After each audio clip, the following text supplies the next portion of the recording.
Shador, even though they have Deshaun Watson. Mm-hmm. I don't know what the strategy is. Like just hold on to the pick and then I don't know, trade down or I don't understand that. The Giants are stupid because they really should have lost that game against who was that they beat? They beat somebody last week, and they really should have lost that game so that they could get the number one pick. But they are still in a good position where they can Or get was it Travis Hunter. Buffalo? No, not Buffalo, because Buffalo was playing. I think Buffalo was playing the Jets or some shit. But Let the me look Giants were at playing that. some. They're playing somebody, Let me and look at they that. won. Yeah, but the thing is, I mean, they can still get Travis Hunter. And they need a player like him. They just don't have no damn quarterback. Sam, what's good? But I wanted them to get Shador.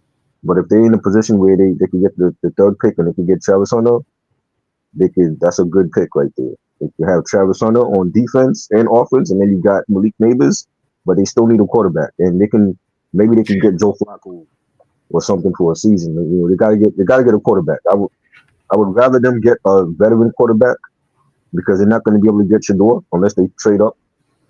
But um, It was the Colts that they beat.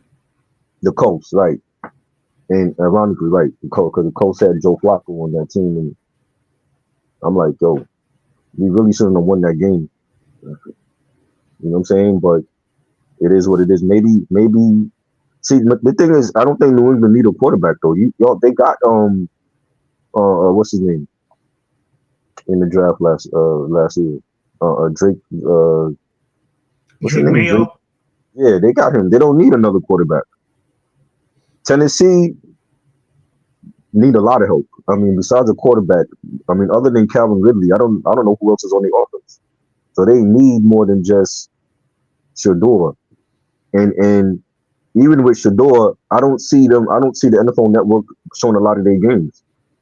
You're not going to show them on Monday Night Football or Thursday Night Football.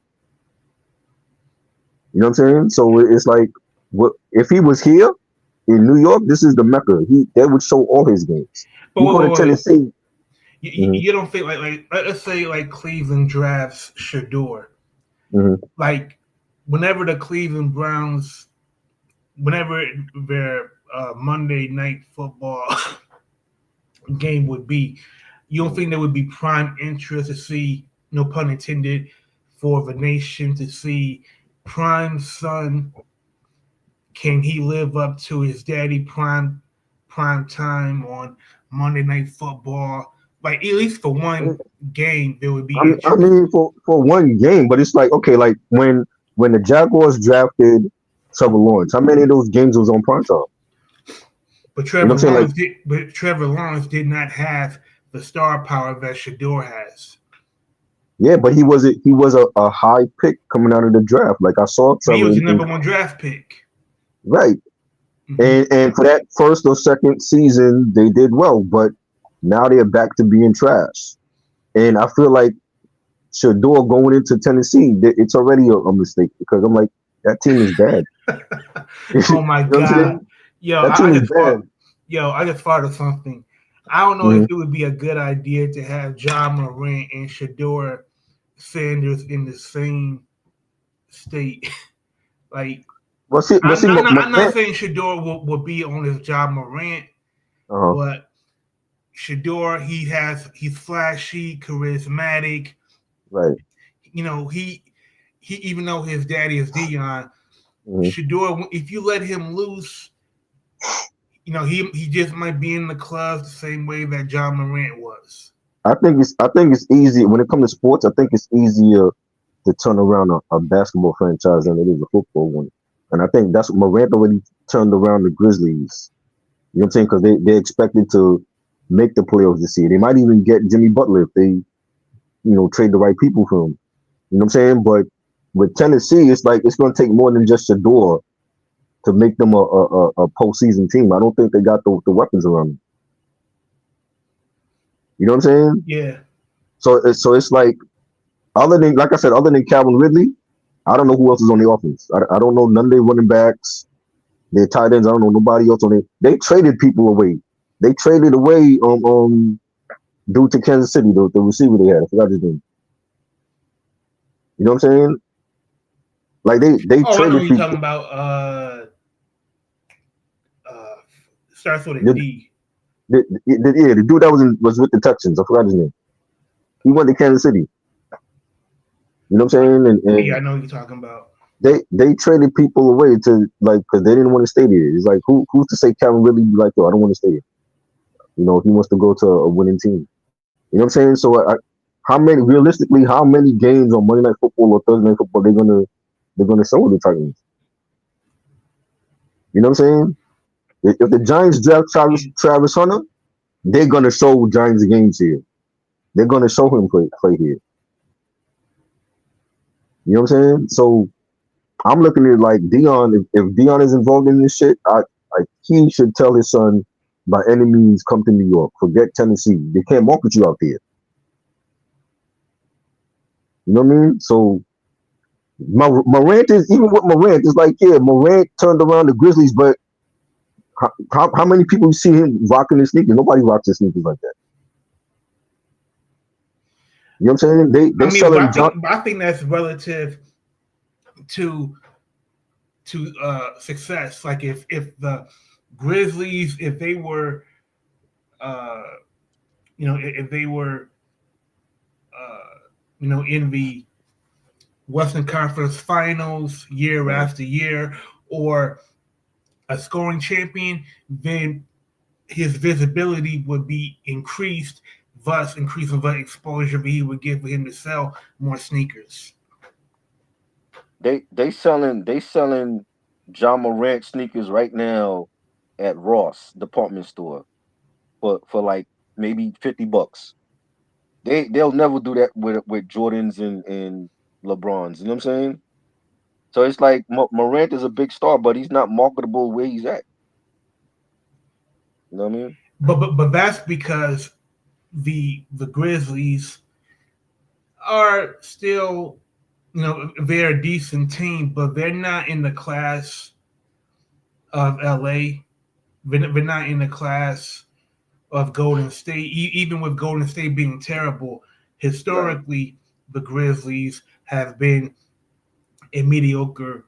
franchise. Oh yeah. But if like say if the Grizzlies were to take some leaps in wins, and then maybe get to the Western Conference Finals, Right. and then they have like a breakthrough.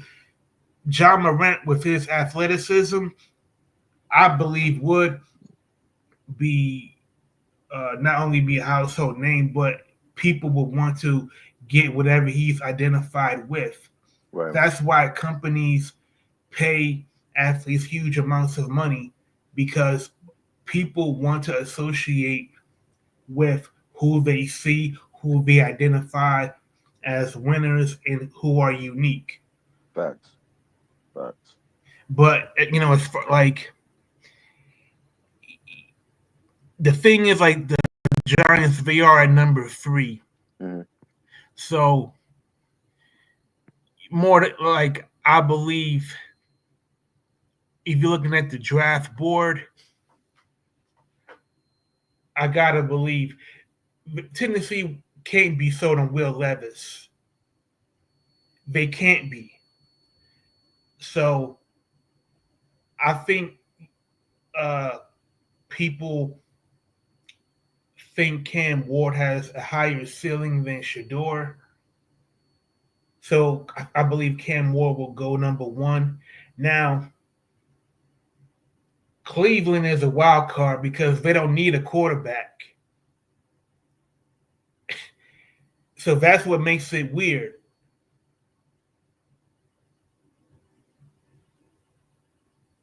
Are you there? Yo, what happened?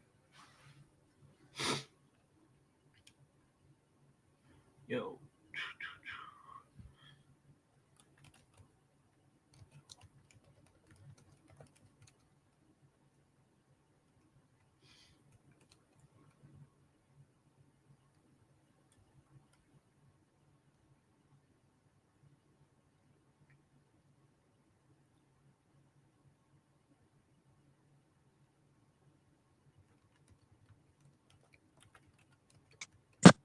My bad. Oh, okay. I was trying to connect my earphones and I'm having issues with that. So it's easier when I'm on IG Live, but for some reason when I'm on stream, it's probably StreamYard. When I'm on here, the shit acting up. But yeah, like my bad. Like you were saying, you said something about the Giants. Yeah, I was saying that Tennessee, they can't be sold on Will Levis. Right. Like you got Calvin Ridley there. Calvin Ridley is going to become a malcontent the longer he does not have a good quarterback passing to him. So, as good as Travis Hunter is, Travis Hunter he can't impact that team the same way a quarterback can. So Right. that kind of Cam Moore will probably go to the Titans. So that leaves Shador available, assuming that Cleveland doesn't take him. But I don't understand. They have Deshaun Watson. Exactly. Why So would what he would be take the him? point of The drafting? thing is, what Watson can't stay healthy. He's already showed that even when he was with the Texans, he didn't stay healthy. The Cleveland Browns, they've paid him so handsomely. Mm-hmm. They're on the hook for paying him 3 or 4 more years. Right. So they've made the financial commitment to him. Mm-hmm. So you're gonna draft Shador to be like the backup. You're gonna pay first round money to be a backup. They're gonna need a backup. Like Flacco was a good backup for them. He took them to the playoffs, and then they let Flacco go to the Colts, and he didn't take them to the playoffs. But Flacco was on the back end of his career. I know, but he can still play as a Super Bowl winning backup for any team, even the Giants. You know what I'm saying? But Deshaun can't stay healthy for a full season. That's why they need a backup for him. I don't think Shador is a backup though. He's a starter. But I would want to know what would be the cap hit if you draft Shador and you're already on the hook for paying Deshaun Watson 3 more years. Like that would be fiscally irresponsible. Right. To me, the Browns to me was better off drafting Cam Ward or Travis Hunter, and the Giants getting Shador because the Giants need a quarterback more than the Browns do. You know what I'm saying? They traded Daniel Jones is in the playoffs with Minnesota, the same team that he beat in the playoffs like 2 years ago. That's just crazy to me. You know what I'm saying? But I don't know. Like New England don't need a quarterback. The Browns don't need a quarterback. So maybe we could still get Shador. I'm just looking at it like if it's not Shador, then they got to get Travis Hunter. I think those two, at least for the top 3, should be on the Giants' radar. You know what I'm saying? I don't know how good Cam Ward is. I keep hearing about him. But I've seen Shador and Travis Hunter because they're on the same team in Colorado. You know what I'm saying? And I know what they could do. You know what I'm saying? But the Giants, they have to start thinking moves like, are we trying to win or are we just going to keep tanking? Because getting rid of Saquon was one of the worst mistakes they could ever do. So now you gotta change the mind of your fans now and say like, look, we're trying to win. We know we fucked up with Saquon, but we're starting a new chapter now, and we're all about trying to get back to the playoffs and with new faces. You know what I'm saying? And that's how you get back in the good graces of the fans by drafting Shador or Travis Hunter. So let me ask you a question. You're a hardcore Giants fan, so yes. you know the coaching philosophies and tendencies of Brian Daboll. Yeah. Mm-hmm. If they draft Travis Hunter, would Brian play Travis both at cornerback and wide receiver, or would he rather have Travis play defense. I would play him on both sides, just like the Devin Hester when he was with the Bears. They played him in offense and defense. I definitely would have him on both because he can do both. Why not? If you have it's like in the NBA. If you have a 7-footer that can shoot a three and he can rebound and assist and blocking, you utilize his skill talent, his attributes. That's what made him. That's what got him the Heisman. So I would have him on both sides of the field. The Giants' offense is not great. So it's not like they have a log jam at wide receiver. It's Malik Neighbors and everybody else. So Malik Neighbors could have help on the other side of the field. You know what I'm saying? And then, I'm kind of shocked at your answer because number one, let's say Brian has Travis playing both wide receiver and defensive back. Right. What's the percentage of snaps he's going to take at wide receiver? Well, I mean, they can.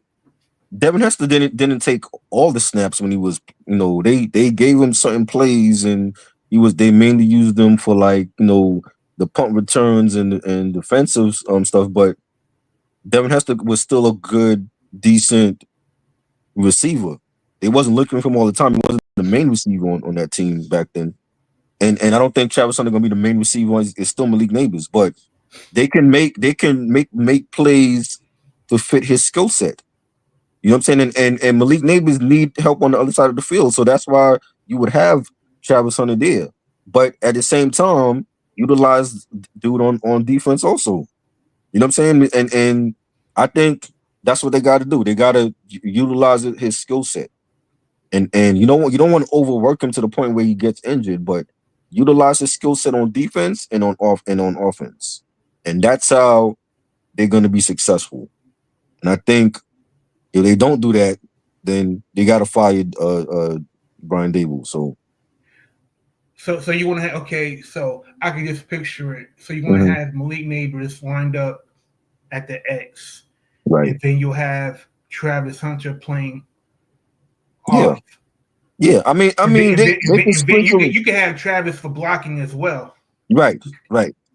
They could sprinkle in some plays for him. You know what I'm saying? Not every play, but some certain plays on offense, or even maybe some trick plays, some wildcat plays. And give him the ball too, because he can definitely do his thing on offense. But they got to utilize him on defense, which we have an issue with also.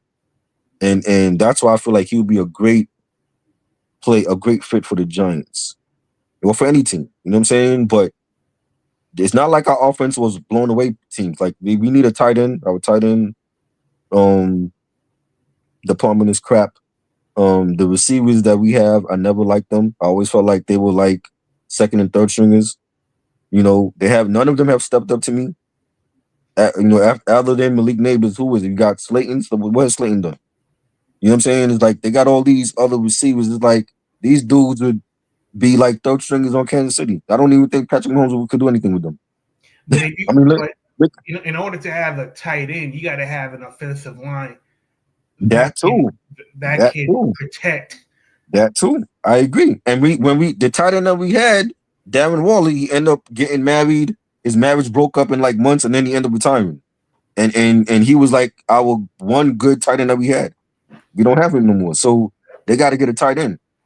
You know what I mean? And the running back, I'm not happy with the running back either. I said Devin Singletary is not a starting running back. Any team that he was on, he was like the backup. They got a backup that's starting at running back because they didn't want to pay Saquon. Now look at Saquon now. You know what I'm saying? So they need another running back. There's a lot of issues that the Giants need, and it's gonna, even if we got Shador, we still have other issues that they need to address.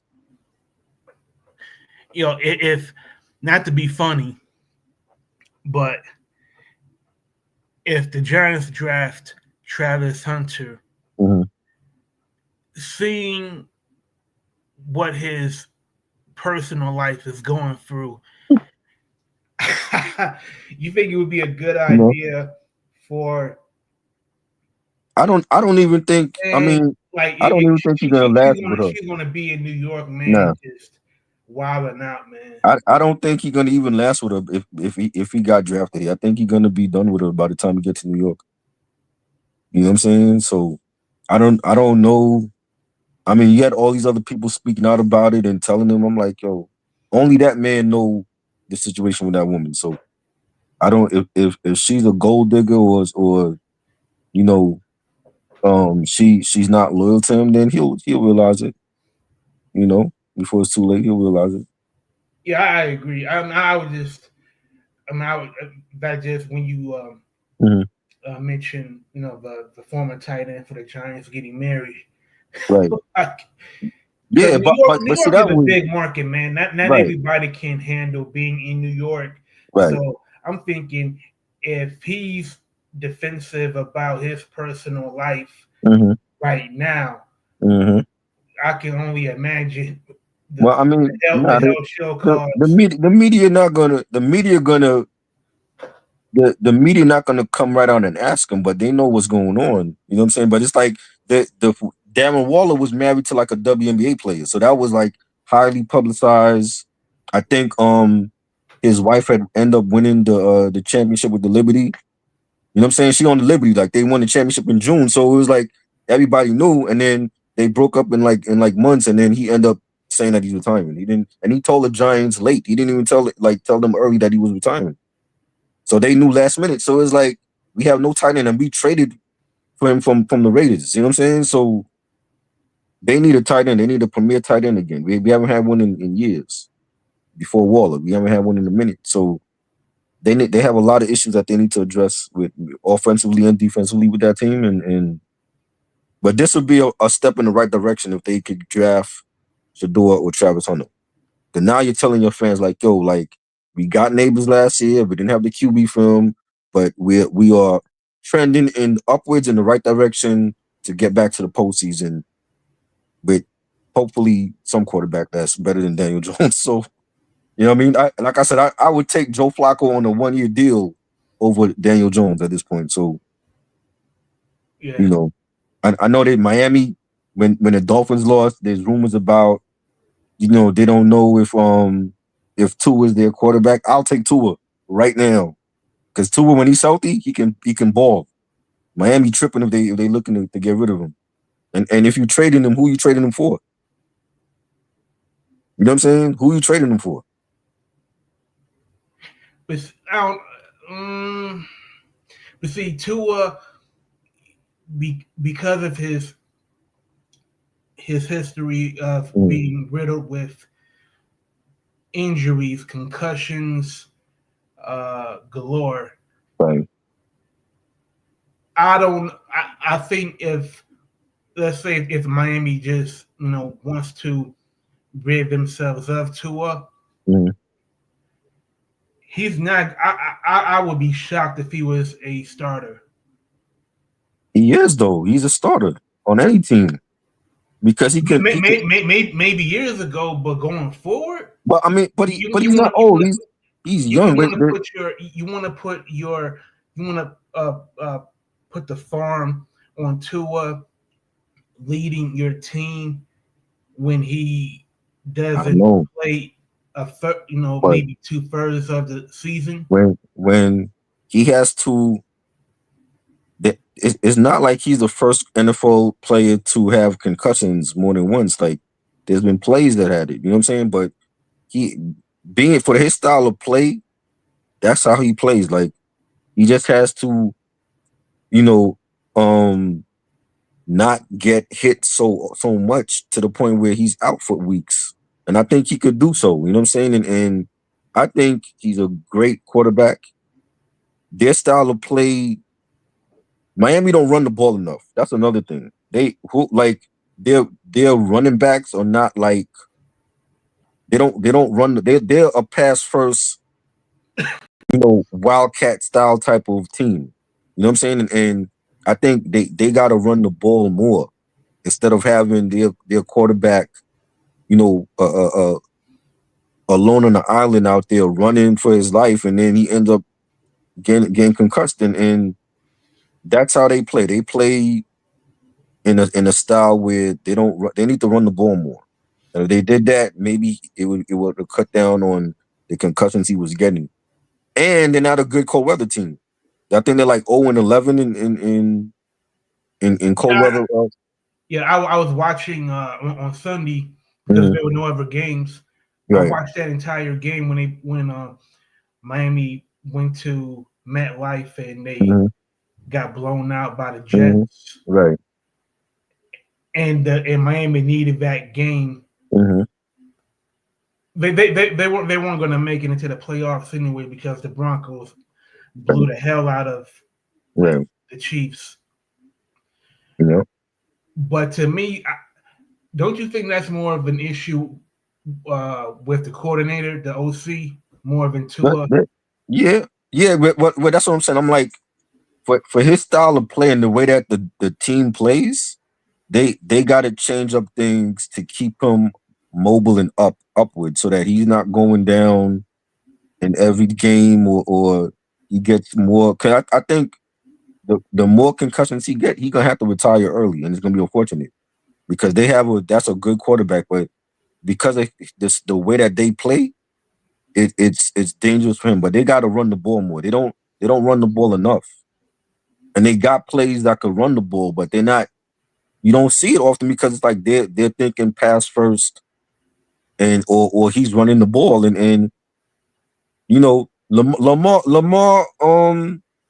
Jackson, he got injured in the past doing that, running the ball more than his running backs, and that's why the Ravens got what's his name from the Titans, Derrick Henry, because he's a great running back, and they ain't got to depend on their star MVP quarterback running the ball all the time. There was a point when Lamar came into the Ravens, he was running the ball more than his running backs. Why are you doing that?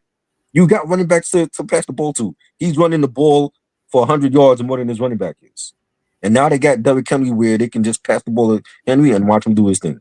And Miami don't have that. They don't got that type of running back where, Tua can pass the ball off and, he ain't got to worry about getting hit. And that's that. They got to get a running back and start the offense through the running back instead of your quarterback, doing that and then he getting concussed again and then he's out for weeks and because it's gonna cut his career short. Well, and Miami, they're in a weak division.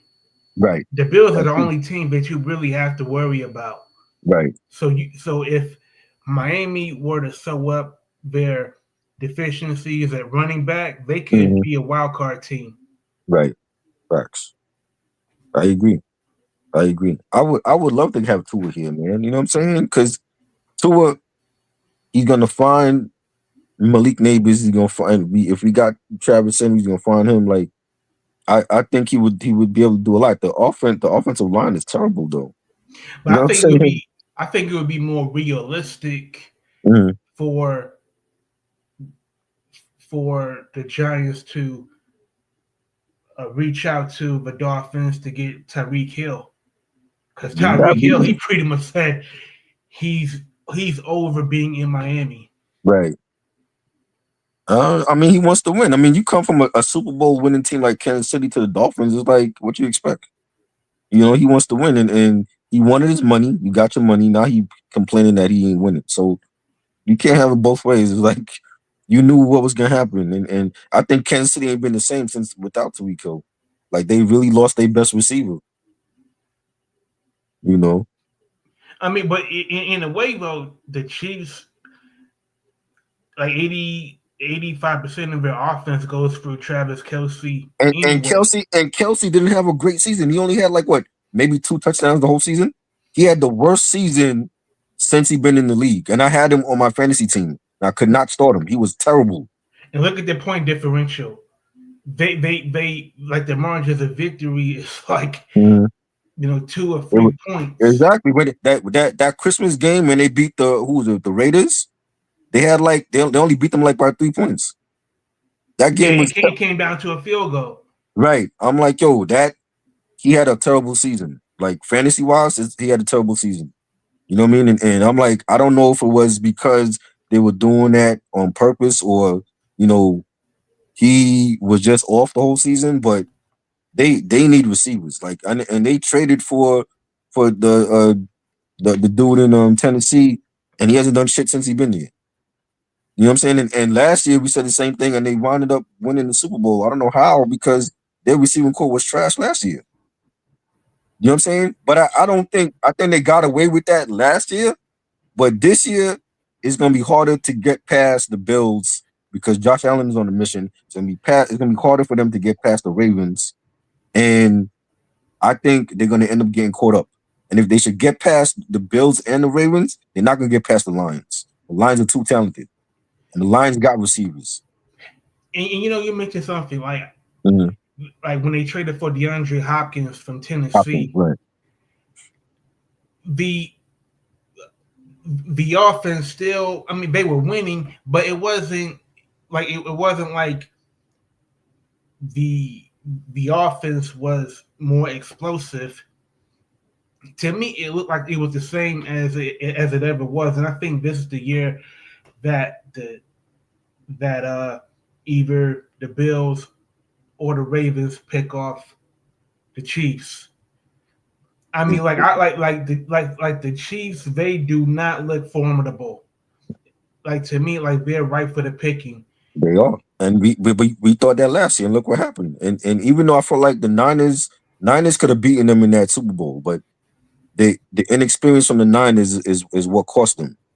You know what I'm saying? But it's not. They're not gonna get. I don't think that they're not gonna run out, because it's like, yo, you're gonna have teams that are more seasoned with every year, like the Bills and the Ravens, and they're gonna try to correct their mistakes from last postseason, especially when it came down to Lamar Jackson and the way that he played last year against them. You know, you can't be 3-time MVP and you lose into the same team in the postseason. So they're going to be looking to correct their mistakes, and I feel like that's when the Chiefs are going to slip up. If Travis Kelce ain't on his A game and the other receiving core, they're going to slip up, and they're going to get caught. So how, like, I'm looking at like the wild card for me in the AFC isn't really, it's not really that interesting. I mean, Right. because if you look at that bracket, you got so you're going to have Houston playing the Chargers. For Kansas City, that's going to be like a cakewalk. So I don't know. I mean, is the Chargers a formidable opponent for them? Have you seen them lately? It's a different Chargers team, though. No, I'm talking about Houston. Houston, they good. I mean, without, they got injuries on their team, though. You know what I'm saying? They lost Stephon Diggs. They lost the other receiver for the year. I forgot his name. How good are they against the Chargers? I feel like the Chargers, with their new coach, they're a different Chargers team. You know what I'm saying? He got them playing like they're world beaters, and I feel like if the Chargers could beat the Texans and face the Chiefs, it's going to be a game, because they always had that battle in the division anyway. I do. For some reason, I see. I could see Justin Herbert outdueling CJ Stroud, because I think Justin is a better passer. I think he recognizes defenses much quicker. So I could see the Chargers, beating the Texans. And then you got the Steelers. Yes, or Steelers and Pittsburgh and Ravens. Now I got the Ravens, but the thing is, the Steelers always had their number. But the way that the Steelers been playing with Russell Wilson, I don't know if they're gonna get it right in time to beat the Ravens, because they really should have. They lost like the last 4 or 5 games, and last 4 going into the wild card against the Ravens, that's not good. I don't know if they're gonna be able to get it right, and you just can't turn it on just like that in a wild card game. And do they take out Russell Wilson and start Justin Fields? You know what I'm saying? And he hasn't played in weeks, so I don't know. But they're going to need their defense, Yeah, they have to shore up that run defense right. because man, if they let Derrick Henry just run wild all over them, it's going to be a It's wrap. crazy. Like the Steelers, their focus should be on. We can't let Derrick Henry beat us. Right. Like if we got to pick our poison, let Lamar Jackson prove why he's the MVP. Like Right. let him air it out and if our DBs, if Lamar Jackson get the best of our DBs, then so be it. I think it's gonna be a close game because it seemed like all their like games been close. It's like it's a rivalry, but the Steelers haven't won a postseason game in a long time, and they need this win more than the Ravens do. But I'm going with the Ravens. I think the Ravens are gonna beat them. It's gonna be a close game though. Maybe I said like 20-17 or something like that. Yeah, I think it's too late in the game for them to bring in Justin Fields Right. on anything other than maybe some decoy plays. Unless they're playing that bad in the first half that they got to make a change at halftime, then I would say, okay, Russell Wilson's playing bad in the first half. You bring in Justin Fields and see what he can do. But other than that, it's like I don't know, and they're even with their offense is shaky because like George Pickens supposed to be their go-to receiver, and he's dropped passes, and he's not playing. He's not on the level of a Hines Ward or even crazy ass Antonio Brown. Antonio Brown. He's not him. Antonio Brown was nuts, but he was a great receiver. You know what I'm saying? And he's not on their level. And maybe they gotta get a number one next season because he's not it. I think George Pickens. I think he hit his ceiling. Like there doesn't seem to be a desire for him to want to improve and get better. But if you can't get better with Russell Wilson, then he's going to be out of the league because nobody's going to want to take him, going to bring him in. Like, yo, if you can't win Russell Wilson, who are you going to win with? There's no more Tom Brady. The Chiefs not going to try to get him. You know what I'm saying? And it's like their best player on offense is their running back and their tight end, but they're going to need more against Baltimore. Ravens is stacked. They stacked the receivers. They got their tight end Mark Andrews. They got their running back. Lamar is a headache when he's out in the open. So that's why I'm picking the Ravens. I think the Ravens they're gonna win. You know what I'm saying? But I think also don't forget Zay Flowers. Zay Flowers, right? You know what I'm saying? So I think it's gonna be a close game, but I think the Ravens are gonna win it. We got the Denver and the Bills. I've heard people say don't sleep on Denver. They scary. I haven't seen the Broncos this season. I've seen their record, but I haven't seen none. And they haven't showed a lot of their games anyway. You know what I'm saying? So I don't know how scary these people think that they are. I'm still going with Buffalo. I think Josh Allen. And also they beat the Chiefs' first stringers. Right. I mean, that's not really saying much. Exactly. You know what I'm saying?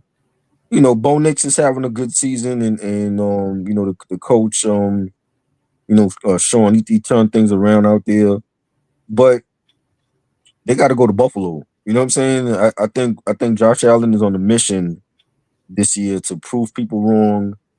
And I think Buffalo is the team to beat in the AFC. I think it's gonna come down to them and the Chiefs, and we'll see what the Ravens do. But one of those three teams are going to the Super Bowl, and I think Buffalo is looking really good, and I got Buffalo beating Denver.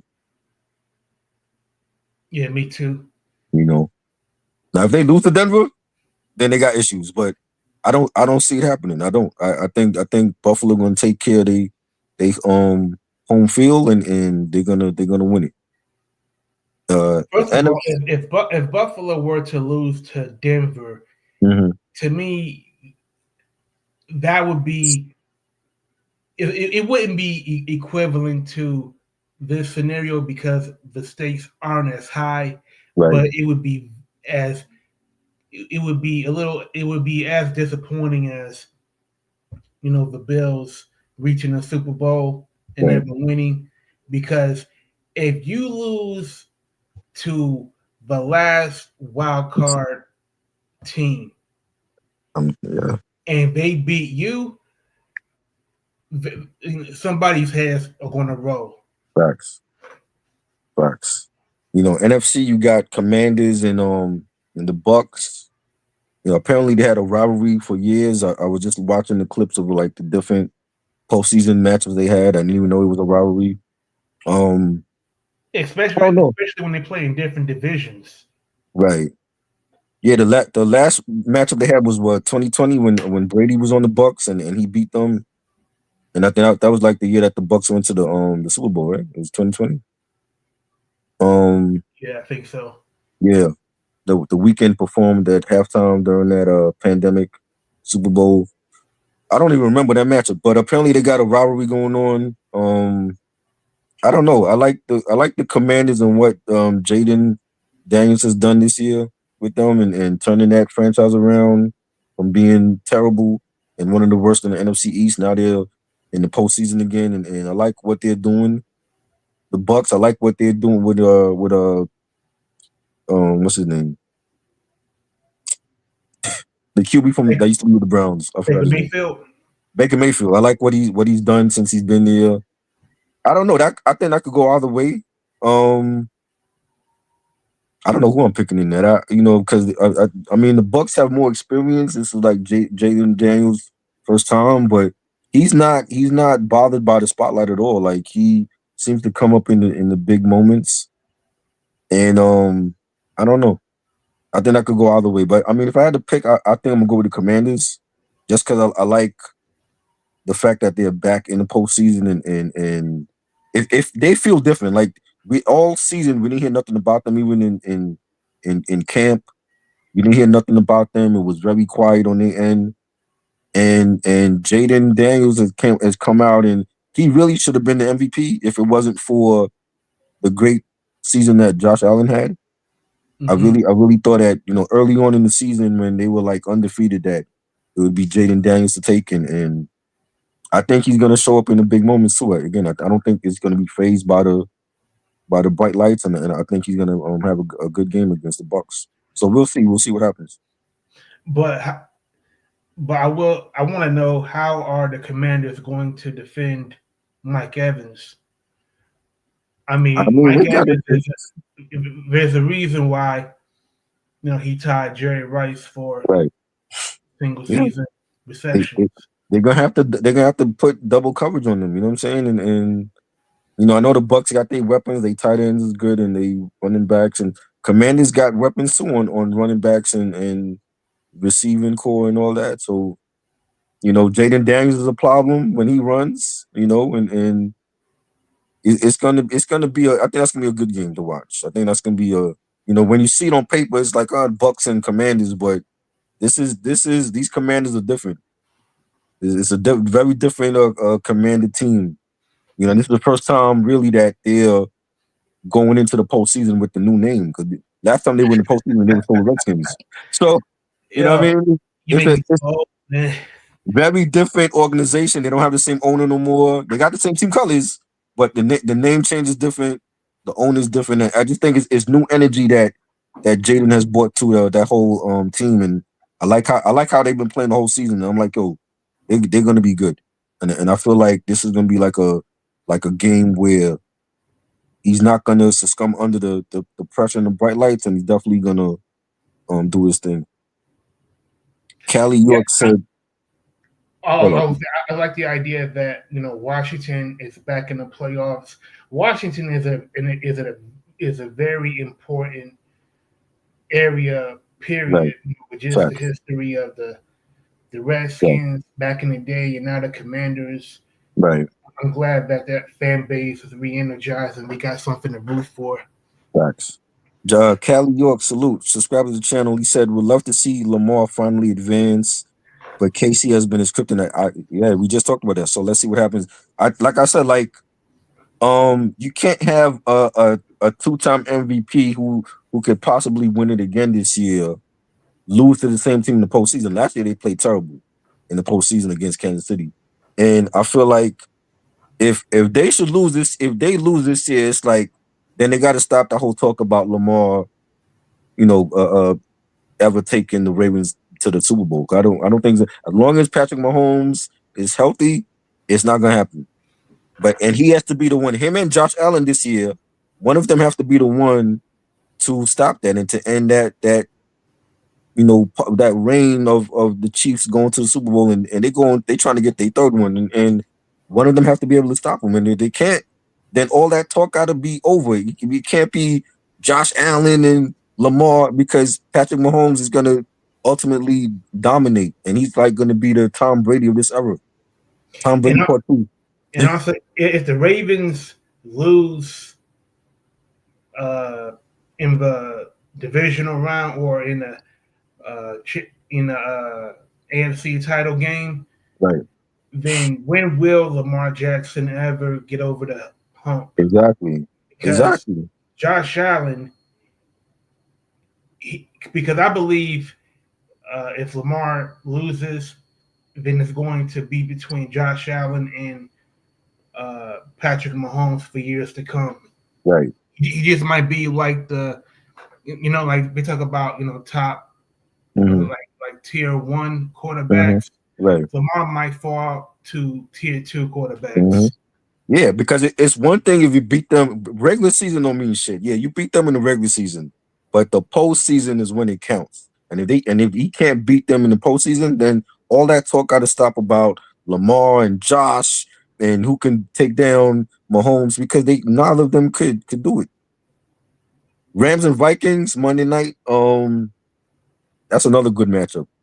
I don't know what Sam Darnold has done.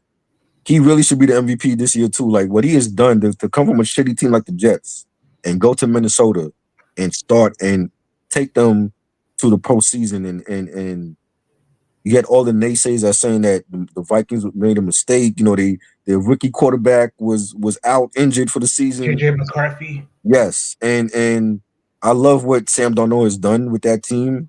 Justin Jefferson is the best receiver to me in the league. Him and Jamar Chase from the Bengals. I don't know. I like the Rams team too. I think the Rams got the experience as well. I feel like the Rams are like looking to make a run to get back to the Super Bowl, and they got the weapons on offense and defense, and that's gonna be a good game. I don't know. I think I'm gonna go with the Rams. It's gonna be a close game. I'm gonna go with the Rams on this one. This is I have a vested interest in this game because the Lions will play the winner of this matchup. Right. And a part of me wants like a third matchup with the with the Vikings. Right. Because Aaron Glenn, he has proven that he knows how to rattle Sam Darnold. As a matter of fact, on Sunday, Aaron Glenn stuck to man, but on the times where he sent more than 4 and just just threw everything at him. Right. Sam Darnold was throwing the ghost. He missed Justin Jefferson, for a fade at the back of the end zone when it was on when they went for it on 4th down. Then on the previous 4th down, they tried the left side and totally overthrew him. Right. When it was cover 0, there was nobody on the back end.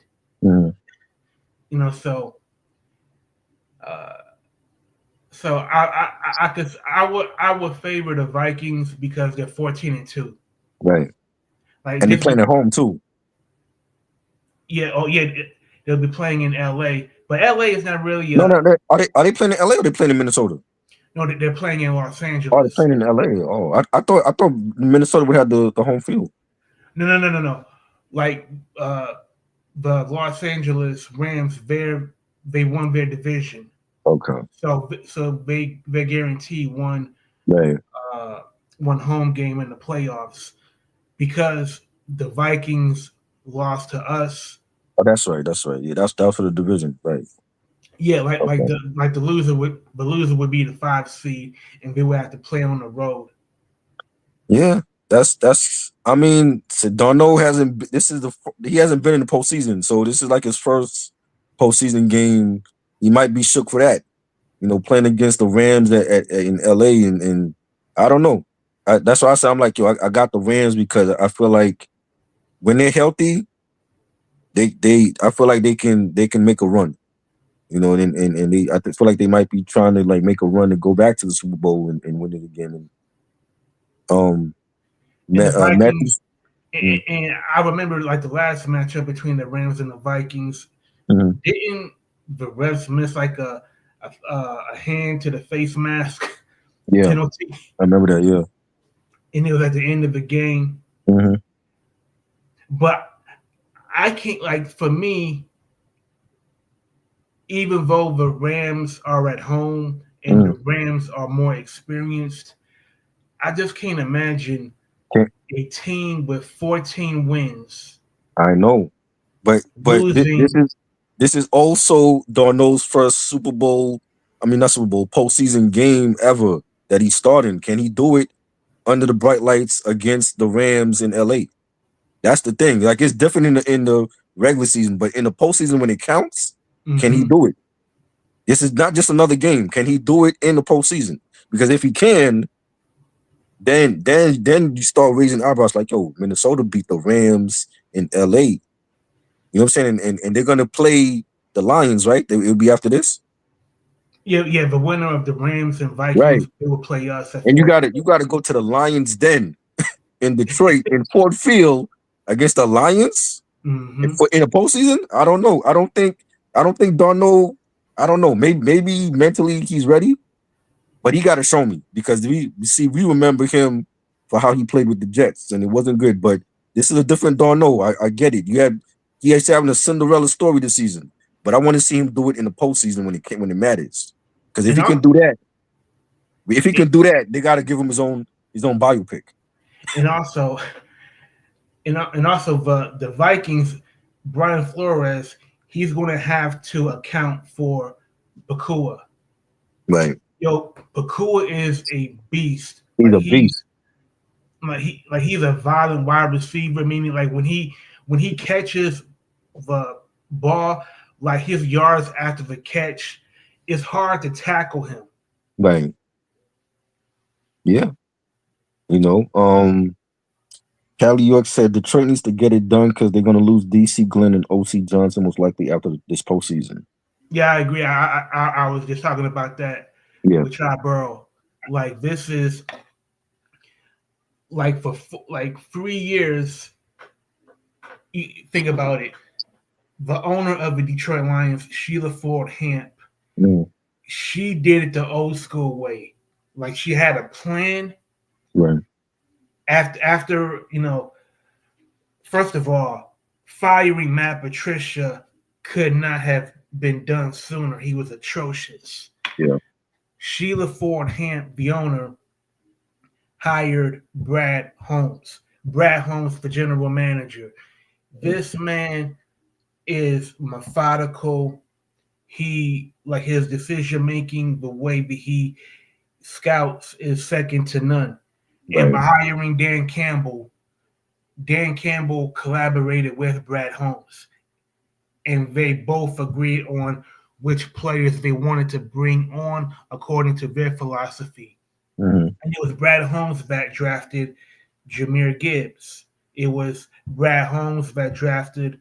It was Brad Holmes that traded DeAndre Swift to Chicago for David Montgomery. Right. It was Brad Holmes that drafted Amon-Ra St. Brown. So just his drafting on both offense and defense, and being the coordinators. Ben Johnson being innovative, like the way that he uses Jameson Williams on these hooking laterals, on these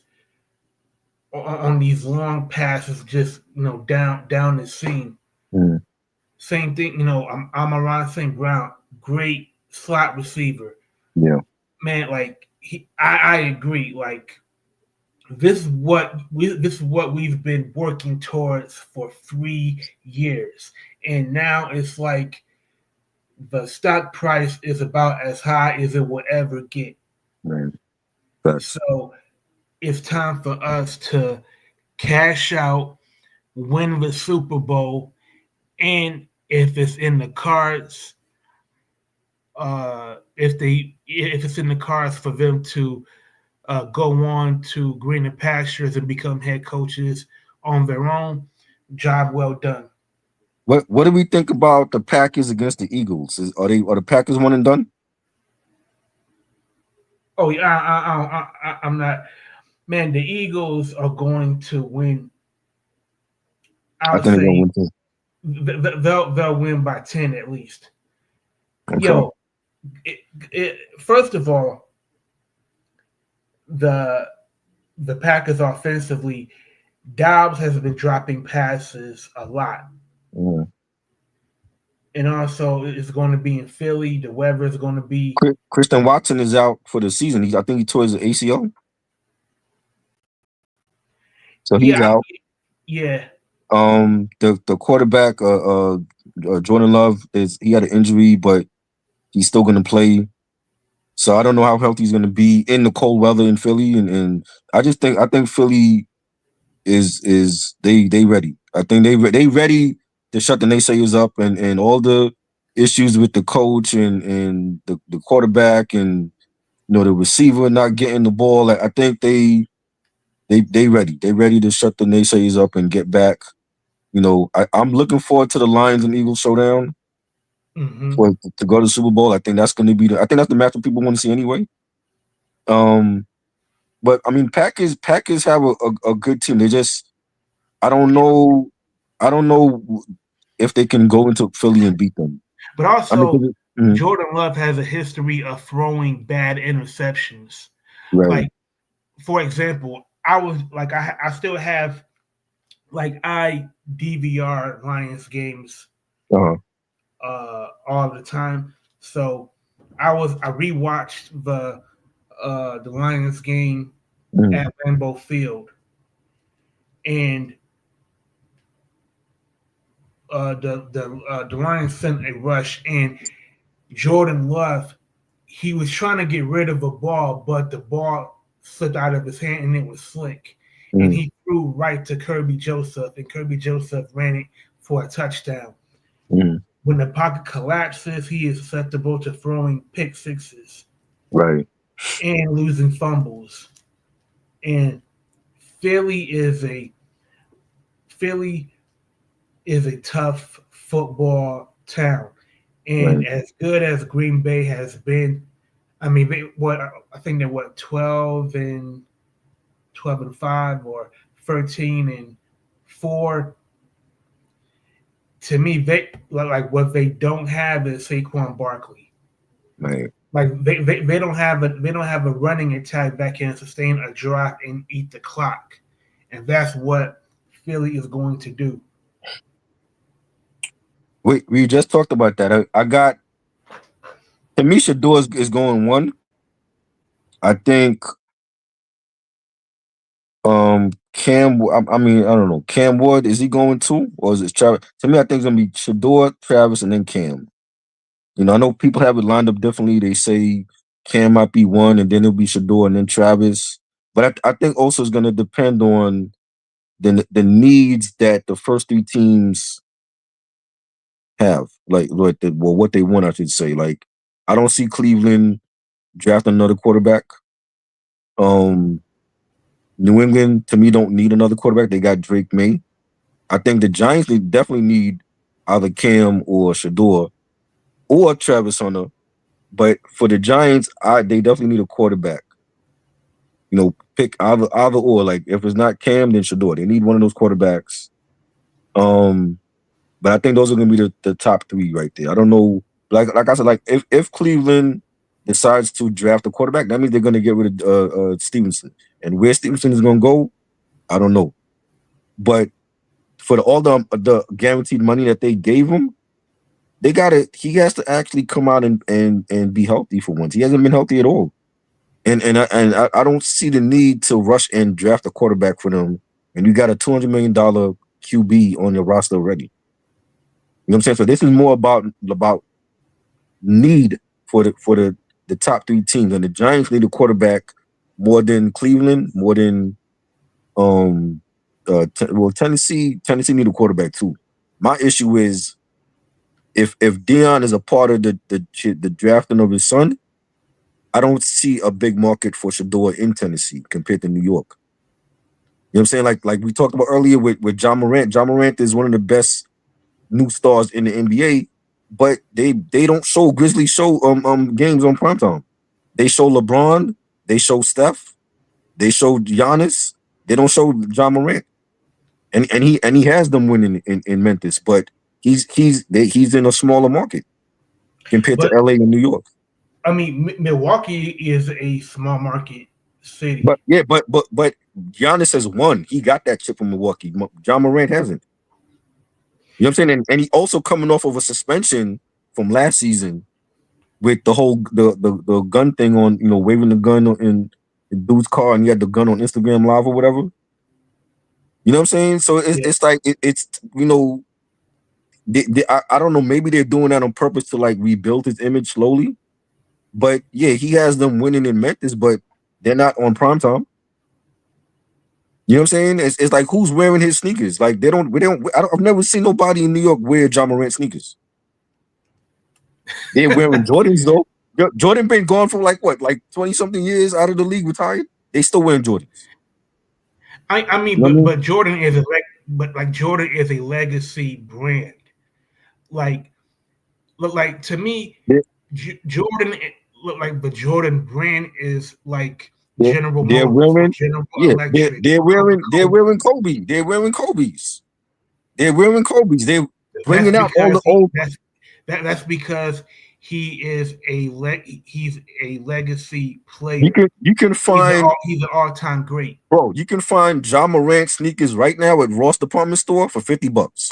Nobody is wearing his sneakers. You know what I'm saying? So if the Memphis Grizzlies, if they were to go to the Western Conference Finals or even go to the finals and they win, then the people would buy more of his sneakers because people want to. Absolutely, because fans want to buy anything that is associated with greatness. They want to assimilate any inkling of greatness if it's in the likeness of that player. But the Grizzlies as an organization has been mediocre. And right now they're winning though. Huh? They're winning. They have a winning record in the Western Conference right now. You know what I'm saying? My thing is if Shador get drafted to the Titans, is he gonna be on primetime? Like Sunday Night Football? What games are they gonna show from the Titans because Deion's son is playing for them? But the Grizzlies, they're third in the Western Conference, but what have they done in the playoffs? I get it. But Morant by himself turned around that franchise. You remember when they don't seem to keep they're an organization that they don't seem to keep their stars. Remember when they had Paul Gasol and he went to the Lakers?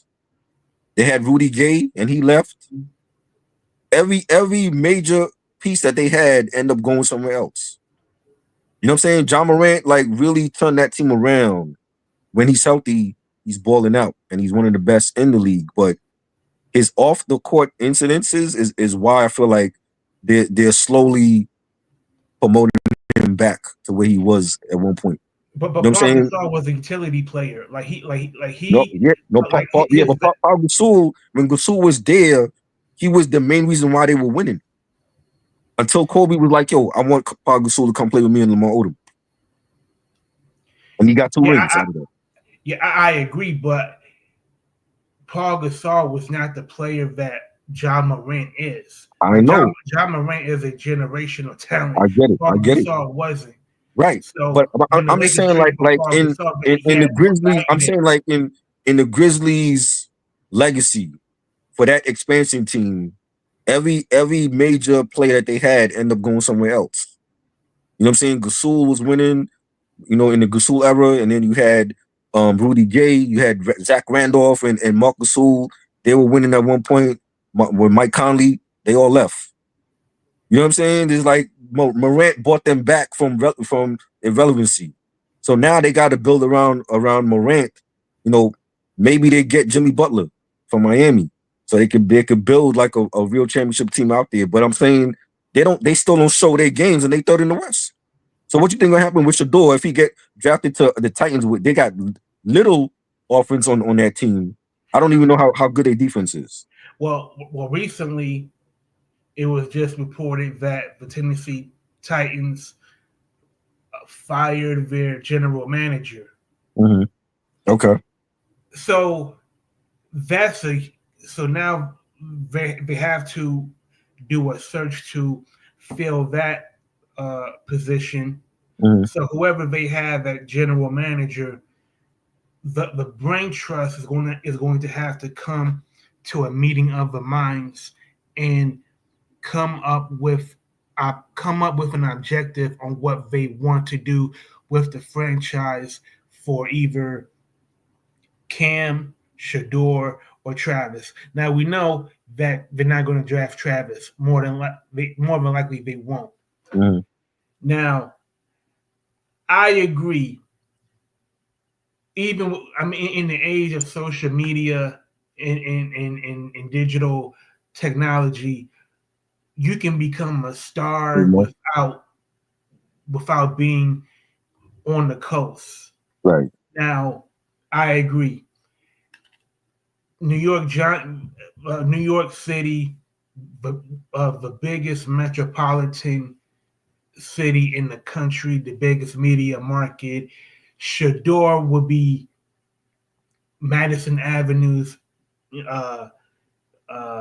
biggest moneymaker. Right. But like I said, Deion Sanders, he has expressed concerns about being in a media market like New York for Shador. If he sent, let's say Deion wanted his son in Dallas, you want your son in that circus with Jerry Jones? You know what I'm saying? It's like pick your poison. You don't want him in New York, but you want him in Dallas.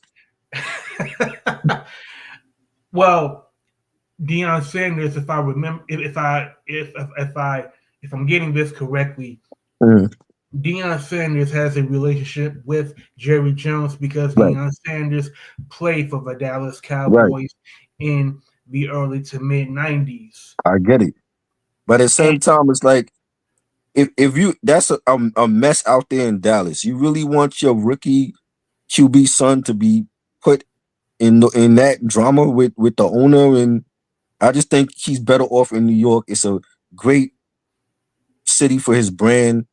He would be a media darling here compared to Tennessee. You go to Tennessee, who's he competing out in Tennessee? But who's out there in Tennessee? But if you even look, if you look at his father, where was Deion drafted first? Atlanta. That's a big city. So could you imagine if Deion was drafted to New York or LA? But he played for New York. Deion played for the Yankees back in the day. He played here. I'm talking about in football. Like even Deion is incredibly disciplined, incredibly principled. But even somebody as disciplined as Deion, that could have been tempting for Deion at his age. You don't think New York would be tempting for Shador? Deion, he's not his son's agent, right? He needs to stay out of that. His son is grown. It's his son that's getting drafted, not him. But you know how family is, man. I Like get with it, but Deion, at the same time, Shador needs to tell Dad, look, Dad, I know you got drafted 30-something years ago, whatever it was. That you had your time. You won your rings in baseball and in football. It's my time now. You know what I'm saying? I'm the one that's getting drafted. If I choose to go to New York, you should support me. If I choose to go to Tennessee, wherever I choose to go, you should support me. It shouldn't be Deion is dictating where he wants his son to go. Because I feel like that's what's going on, and it's going to end up being, oh, well, we're not going to draft. His agents are going to tell teams, oh, don't draft Shador because his father don't want him to go there. And it should never be like that because you're kind of like interfering in the draft process. what Deion is capable of doing, LeVar Ball tried to do and failed. Exactly. And look at his son. He got one son that's playing ball in Charlotte, and Lonzo, I don't know what the hell's wrong with his leg, and then LiAngelo is doing rap or some shit now. He's a rapper. Yeah. Come on. LaJello. Yeah, I heard that. I heard that tweaking song. You know, matter of fact, the first time I heard about it was when I was looking at the Lions website, and I saw Amon-Ra St. Brown live streaming, blasting that LaJello song. Is that what you after they won the number one seed? No. Deion got to take a step back as a dad and let his son be grown, and if he gonna play New York, then he gonna play New York. You know what I'm saying? Like, let his son be him. You know what I'm saying? That you see what happened with Lonzo trying to dictate where he wanted his son to go, and it didn't work out. And at one point, this fool got on Complex and said, "Oh, well, my son's sneakers are better than Kanye West. Why is Kanye West selling sneakers? He's not a ball player." Yo, remember when LeVar Ball he gave an interview and he said that Magic Johnson wouldn't take a meeting with him to discuss. Right. I remember that. How Lonzo Ball is going to be used in the offense. Yep. I don't think Deion would ever do that. But the way LeVar Ball micromanaged Lonzo and LaMelo's careers, that it was nothing short of embarrassing. Like it was. Like he should get he gets major kudos for raising 3 sons that became professional ball players, and you gave them the tools and the opportunity to become who they are. Right. And like you said, like now it's time for you to kick your feet up and just watch them. Yeah, all you gotta do is just watch them play and enjoy the fruits of your labor. Why else? Why wouldn't he want his son to come to New York? Is it because he has loyalty to the Cowboys and we can't stand Dallas? Is that what it is? But other than that, it's like this is the best place for him to be at. You know what I'm saying? Like for his brand, he's not going to be as big in Tennessee. You know what I'm saying? And to be totally honest with you, the top 3 teams in the draft order, each team has a lot of dysfunction in ownership. Mm-hmm. So no matter whether it's Tennessee, Cleveland, New York, who else? New England. Yeah. There's going to be dysfunction in those organizations because some of it has to do with ownership's public statements that are very wacky. Right. You know, them overpaying lesser players when there are better players that are available. So I think Deion, in his trying to protect his son from the trappings of the NFL, like some things Shador can only learn from and experience. Oh yeah. We're about to get to that now, Callie. Rock is gonna do his list, his top 20 list of or 2024, and you know what I'm saying. Yeah, like we spent like a whole hour on NFL talk. We got to get to the albums. 2024 for me, like for hip hop, was a memorable year. I think it'll go down as one of the best years so far in this decade for Kendrick and what he did with a diss song to be nominated for a Grammy and for everybody to know it worldwide and beating Drake. And then for a lot of our rap legends like Ice Cube and Common and Pete Rock, LL Cool J coming back, Eminem, and giving us quality rap albums. I've never seen nothing like this, especially for the West Coast. A lot of great West Coast releases came out last year. And for me, I said it before, I think I haven't seen this many great West Coast albums since the 90s. Like easy, like Dog Pound gave us a great album. Ice Cube's new album was great. Blue came out with like 5 or 6 different projects. The East Siders got signed to Death Row. They came out with an EP. You know, it was just a great year. So I've already done like 2 live streams about the best albums, but I wanted to get like, you know, some of your favorites from last year. Like, you know, wherever you want to start. You want to start at 20 or 15 or wherever. Should we start, from the bottom to the top? Yeah, for sure. Okay.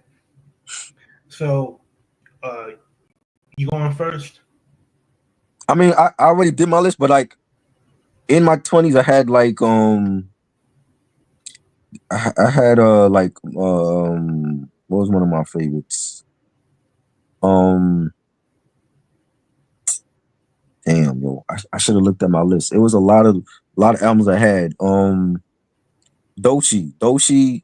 I heard about Doechii like for the last 2 years, and listening to her, you know, she had like a mixtape album, but you know, Alligator Bites Never Heal. That was a good mixtape, and her style reminded me of like, you know, a little Missy Elliott, a little Tyler the Creator, a little Doja Cat, all wrapped up in one artist. And the production was fire. And she got like the singles, you know, Boom Bap and Denali is a River. That's like the newest single. She had Bullfrog.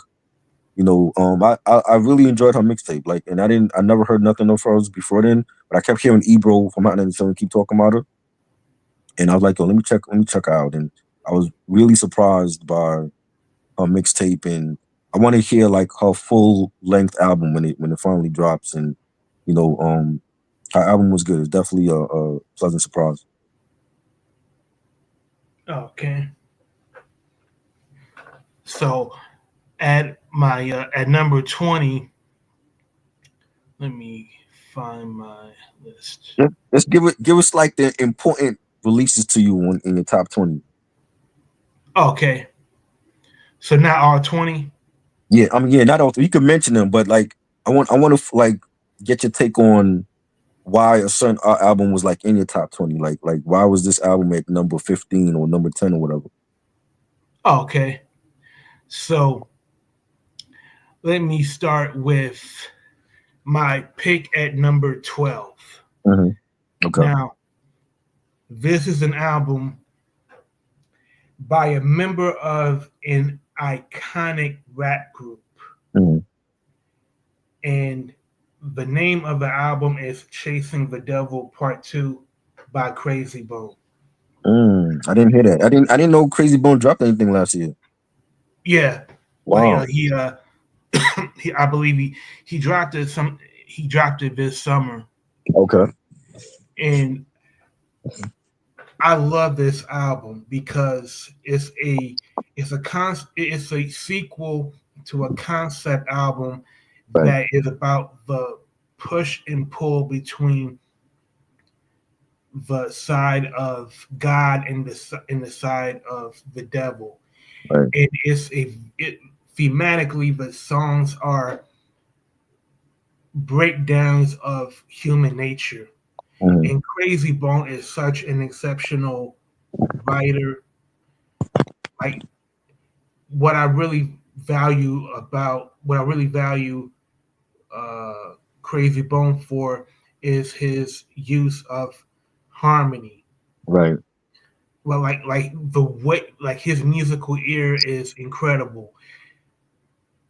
Oh yeah. First, if you look at Bone Thugs and Harmony's output, Mhm. Crazy Bone is responsible for I say 75% of their harmonies, their melodic content, you know, the arrangements of the music. So this album, um, there's several songs where he talks about being apolitical and not putting faith in man, Right. and that's a political statement in and of itself. But I like that he made that statement, because he is a Jehovah Witness, Mhm. and he's always had a certain level of spirituality in his music. Sometimes, sometimes some of the lyrics can have references to the occult, but the way he brings it together is very uh, is very unique. And Right. there's really not much gunplay or street stuff. It's a very adult album for Mhm. people that just want to hear about songs. They just want to hear his viewpoint Yeah. on the world and where society is. And I got that at number 12. I did see he released a single where he was talking about his health issue. I remember seeing a video for that. Yeah, That was like, I want to say that was like the summer or fall, like that drop. But I didn't even know it was from an album though. he's a very honest artist. Yeah. And he's a true artist in every sense of the word. Like he doesn't follow trends. Right. Like he marches to the beat of his own drum, Right. and Okay. he has his own fan base. Yeah. Like just like Busy has his own fan Oh base, yeah. Lazy has his own fan base, and that's what you should want. Yeah. Like Facts. maybe like maybe it won't go platinum, but if you got like 5,000 devoted fans that are going to buy your merch and go see you in concert, Right. that's really all you need for your support base. Facts. Another, I'm seeing me go to another album. Yeah. Let's see. Another album that I'm going to mention Mhm. is Man Down by Ice Cube. Oh yes. I love it. Yo, I like this album more than GNX by Kendrick Lamar. Really? Yes, and I know Okay. that's controversial, Mm-hmm. um, because Kendrick Lamar, he is such a popular figure in hip hop culture. Right. As you mentioned before we started this conversation, Mhm. Kendrick Lamar had the most popular song in the culture with "Not Oh, yeah. Like Us." Song of the year, easily. He had the if you don't win for record of the year or song of the year at the Grammys, that's highway robbery. He had easily the best song of the year. I would say "Not Like Us" is analogous to "In the Club" by 50 Cent in Yeah, 03. definitely. Like that song, like I don't like "Not Like Us" is a song where your grandma, your mom who don't even Mm-hmm. listen to rap music, they have Exactly. heard the song, they heard people talking about the song ad Mm-hmm. nauseum. I saw like so many like little kids on TikTok dancing to it that knew the words, and this is completely different and out of left field. 'Cause like when Pac dropped "Hit 'Em Up" in '96, we didn't see that. That wasn't going on. When we saw Jay-Z do the takeover or Nas with Ether, there was no kids that knew the words.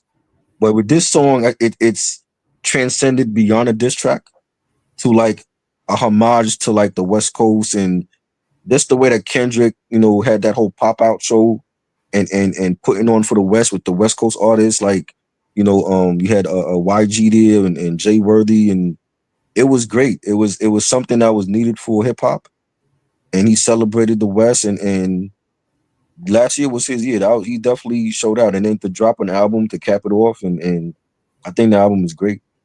You know what I mean? So I definitely feel like, Kendrick had an MVP year for sure, and with that, to have GNX drop the same day as Man Down, I'm like, yo, I didn't see that coming. Like, that was just great to hear two great West Coast albums drop on the same day last year. And this is how much I like Man Down. Mhm. This is going to shock you. Right. In my top 20, Mhm. Man Down is 13 spots higher on my list than GNX. Wow. I mean, I'm not surprised because I've heard people say they like GNX. Some people don't really get it.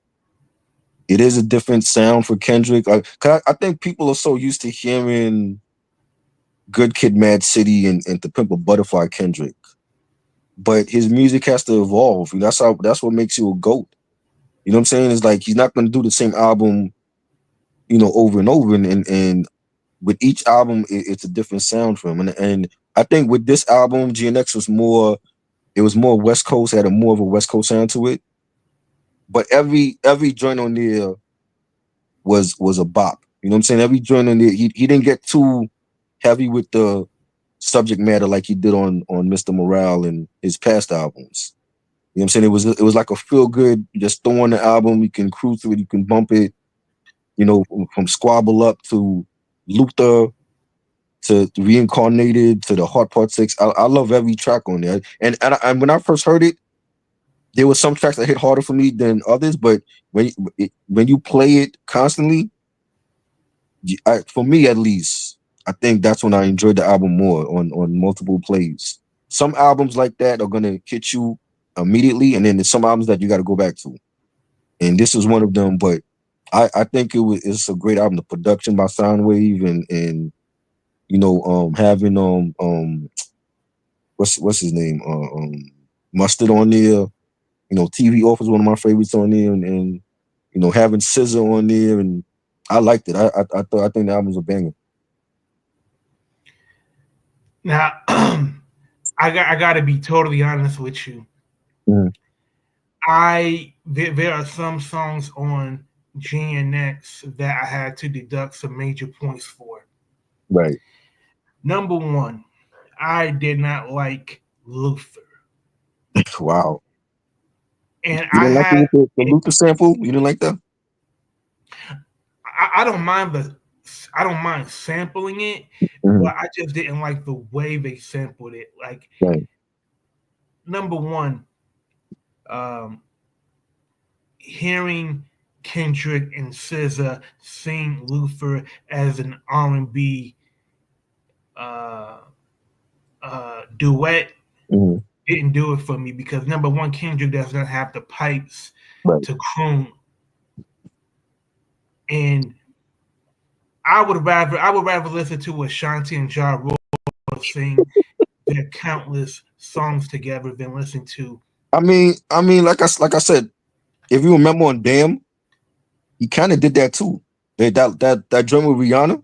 Yeah, Loyalty. Yeah, he was doing that on Damn, a little bit. You know what I'm saying? So it's like I'm not looking at Kendrick like he's not a singer. I'm just saying it's a different.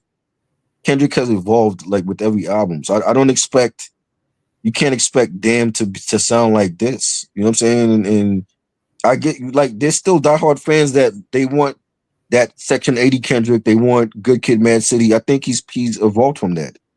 You know what I'm saying? And the Kendrick that we have here, I love it. Like, if he's gonna, why not? I mean, Wiz Khalifa is not a singer, and I've heard him try to sing on tunes, and he sounds horrible. But people still eat it up. But you know what I'm saying? And Mac Miller, rest in peace. I love Mac Miller, but he wasn't a great singer either. But he tried it, and he didn't care what people thought. True, but what Kendrick is doing on Luther is not a new idea.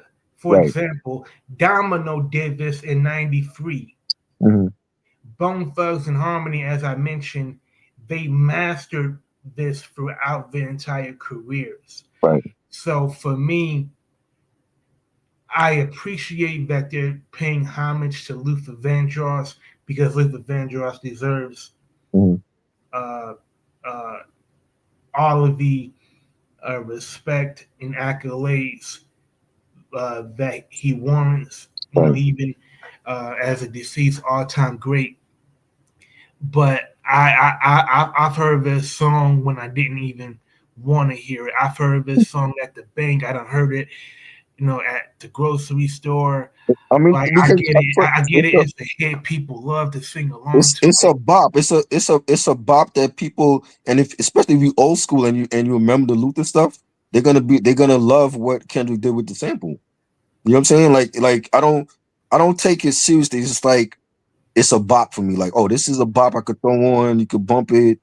You know, it has feel good vibes. It's Kendrick. I think that's what he tried to do with this album, and not get too serious with the heavy content, and just give people a just a bop album, and you know, celebrate the West Coast. Well, he accomplished that goal because right. I know this song is going to go. It is going to work wonders for women on Valentine's Day. I already see that happening. Right. Um, but you know, for my misgivings about some of the songs uh, where Kendrick sings, Mhm. um, particularly Luther and Gloria. Right. I like the music of Gloria, but Uh-huh. it started to meander after a while. Right. And there's one other song that I just skip. Uh-huh. It's the title song. Oh, okay. Like I, Yeah. like, Okay. and this is something that has historically happened throughout hip hop, Mhm. where you have an artist that want to put their mans on. They want to, you know, they want to put their homies on a track with the big dog and expose them to the public. Mhm. You know, for me, I just thought if like at least on this song, I did not enjoy their rapping. Right. Now, maybe if I heard more of their rapping, maybe I would have a better opinion of these brothers on the track. Right. But with that said, the songs that really the songs that really did make an impression on me was Reincarnated, Mhm. Heart Part 6, um, Whacked Out Murals, uh, Squabble Up. Yeah. I mean that's electronic funk music Oh yeah. Sure. reimagined for 2024. Mhm. Like, and to me, Squabble Up is really a summer song, Yeah. and you being from New York would know what I'm talking about. Mhm. Like there's certain albums that are meant for certain seasons. Right. As a reference, Mobb Deep is what I call winter music. That's Yeah. the music that you listen to Oh yeah. when it's like 10 below. You got your Parker on, you got your Timbs on, you got Mhm. Scully on, your North Face on, Yeah. and then you have like summer music, which is Mhm. Squabble Up, you Right. know, which are songs that you want to hear at the barbecue. You want to hear songs at family gatherings, Mhm. at the barbershop, Yes. just out and about. So I have GNX at 17. Mhm. It's low on my list, but there were better albums on my list. So that brings me to Man Down by Ice Cube, which I have at number 4. Mhm. And I put it at number 4 because Ice Cube, his he stayed true to himself. Like, if you like anybody who's ever listened to Ice Cube throughout the years, Mm. his sense of humor, like his phrasing and intonation, he could sound angry and sound humorous at the same time. Right. Now, I'll be honest, I wasn't really a big fan of It's My Ego. Yeah. I thought the song was corny. Yeah. But my go-to song is Not Like Them. That was And dope. it has that cameo sample Mhm. in the beginning, and it was produced by Knots. Right. And when you listen to it in the car, it bangs. Like, Oh, yeah. that's a song that you got to listen to with car stereos. Facts. And there's another song. There are several songs of Man Down that I feel like should have been singles. Mhm. Do you remember the song 5150? Yeah, that's the song where he talked about the crazy bitch. Yeah, man. That storytelling was crazy. I love it though.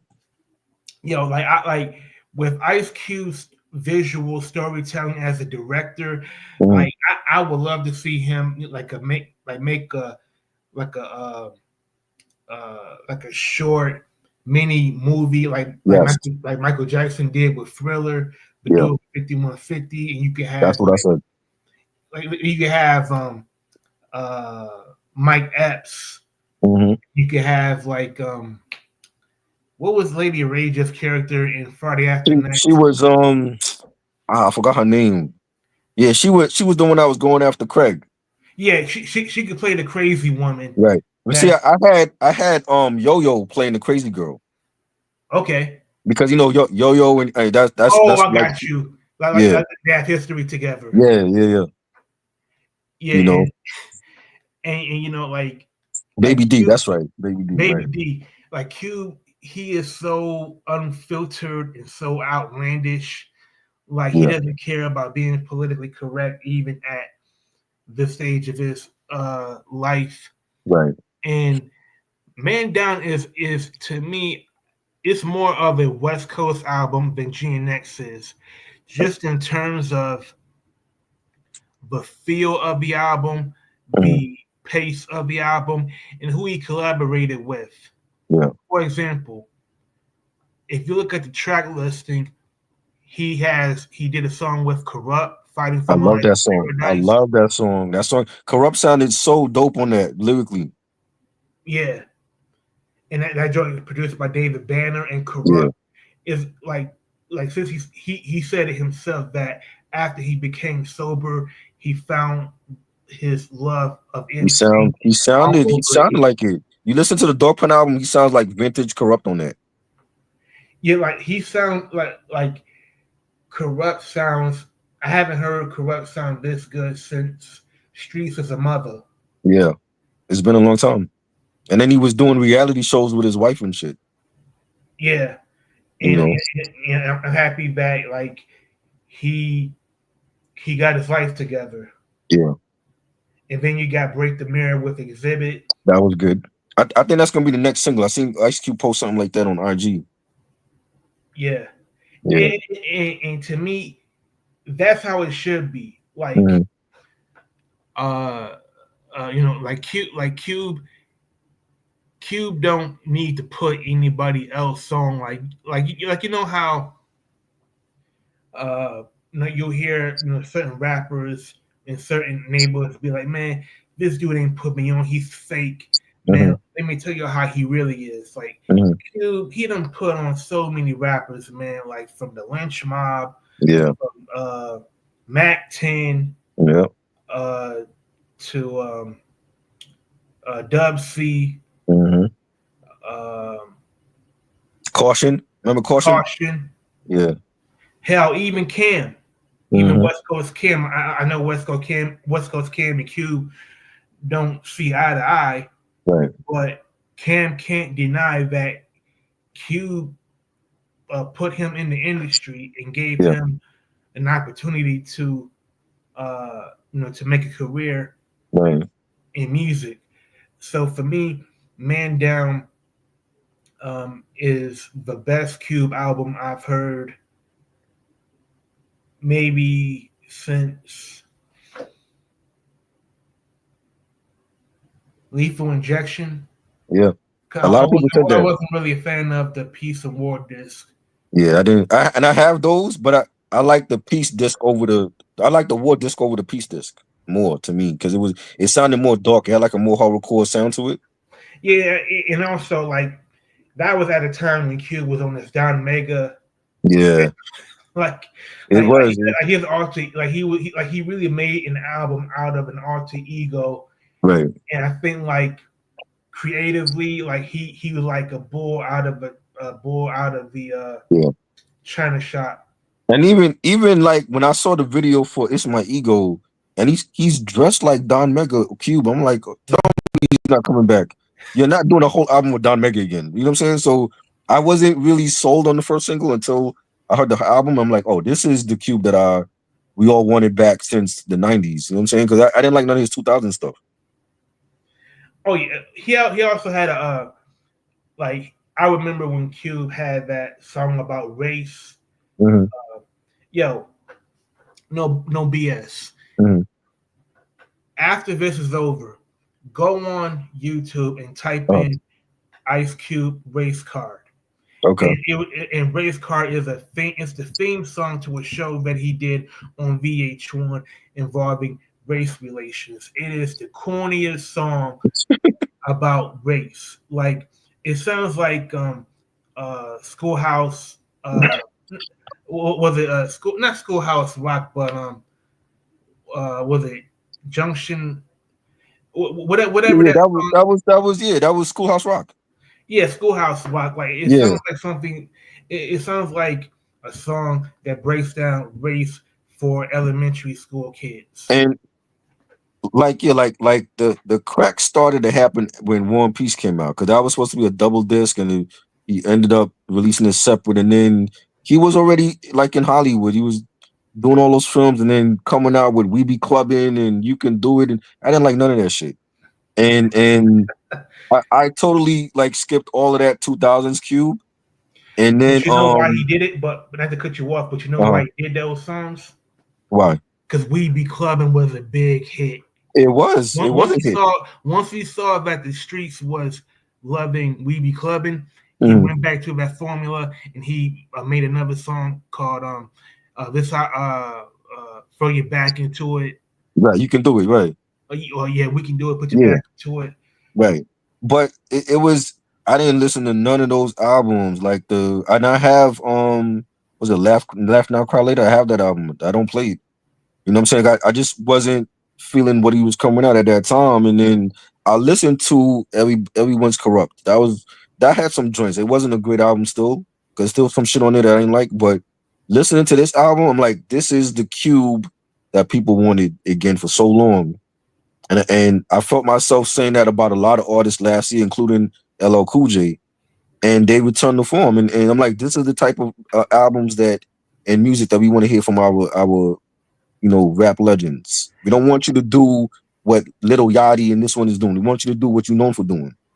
You know what I'm saying? And I think he did that. I think the last single, the last single that he put out that I think is equal to anything that he put out in the 90s. Mm-hmm. I'm talking about It Was a Good Day, right? The Nigga You Love to Hate, songs like that. Yeah. He put out a song in 2007 called "Gangsta Rap Made Me Do It." I remember that. Yeah. To me, that is a classic song by Cube. And I don't say classic lightly. Right. Like "Gangsta Rap Made Me Do It" is a classic song by Cube because he sarcastically, saying that all of these atrocities in the world are caused by gangster rap. And to me, that was Cube not trying to sound like he did in the 90s. Right.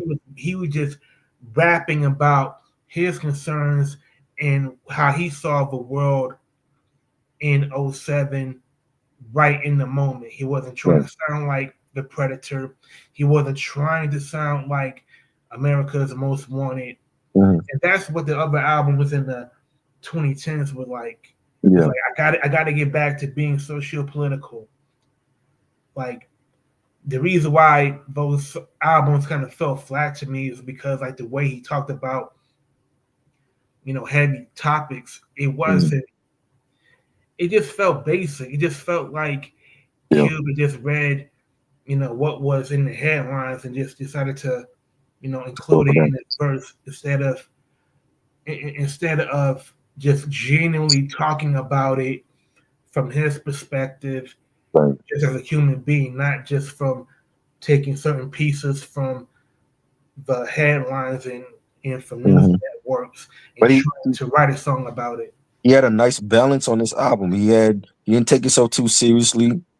You know, there was some comedic parts, you know, like the great storytelling tracks, and then you had, you know, the laid back joints like Rolling in Twilight. I love that song. I think that needs a video also.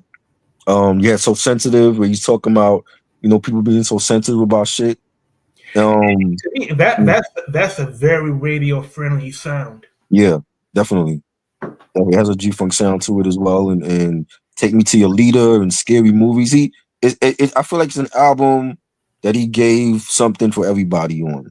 But it's a balanced album. It's a Cube album that we expect to hear from him in this era, and I think that's why everybody loves it, because it feels like a real Cube album and not something that it was forced or something he had to do what everybody else is doing. You know, that's trendy, and I love it. I think it's a great album, and he needs to come out. They need to keep promoting it and come out with more singles. Yeah, I don't want to see this album die, you know, because like the buzz around the album, it was at its peak on the day that the album dropped. But the unfortunate thing is, once GNX came out, it kind of overshadowed. But I mean, I didn't know he was coming out the same day as Kendrick, and I didn't even know Kendrick was coming out with an album. We heard about it, but they didn't give us no release date. So that day when it came out, I listened to both GNX and Man Down back to back, and it was great to hear two West Coast artists come out with great albums. Absolutely. You know, what else you got on your list? Okay, next I got. It shouldn't come as a surprise, but the number one album of 2024 belongs. You doing your number one already? I thought you was gonna do. No. I'm sorry. What are we doing? We'll skip around first before you do it. Number one should be last. Right? Yeah. Okay. Let me. Okay. My next album, I'm gonna go with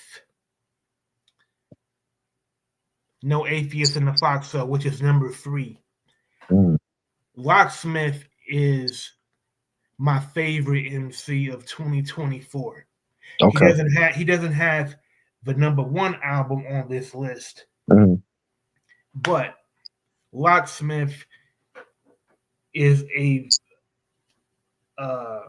like, to me, he's like Locksmith is like KRS-One and Ras Kass in their primes in 2024. Like, if you've seen his freestyle on Sway in the morning when he is rhyming over Cream, I saw that. Yeah, like he did that throughout this album, and the album's called No Atheist in the Foxhole, and it's very topical.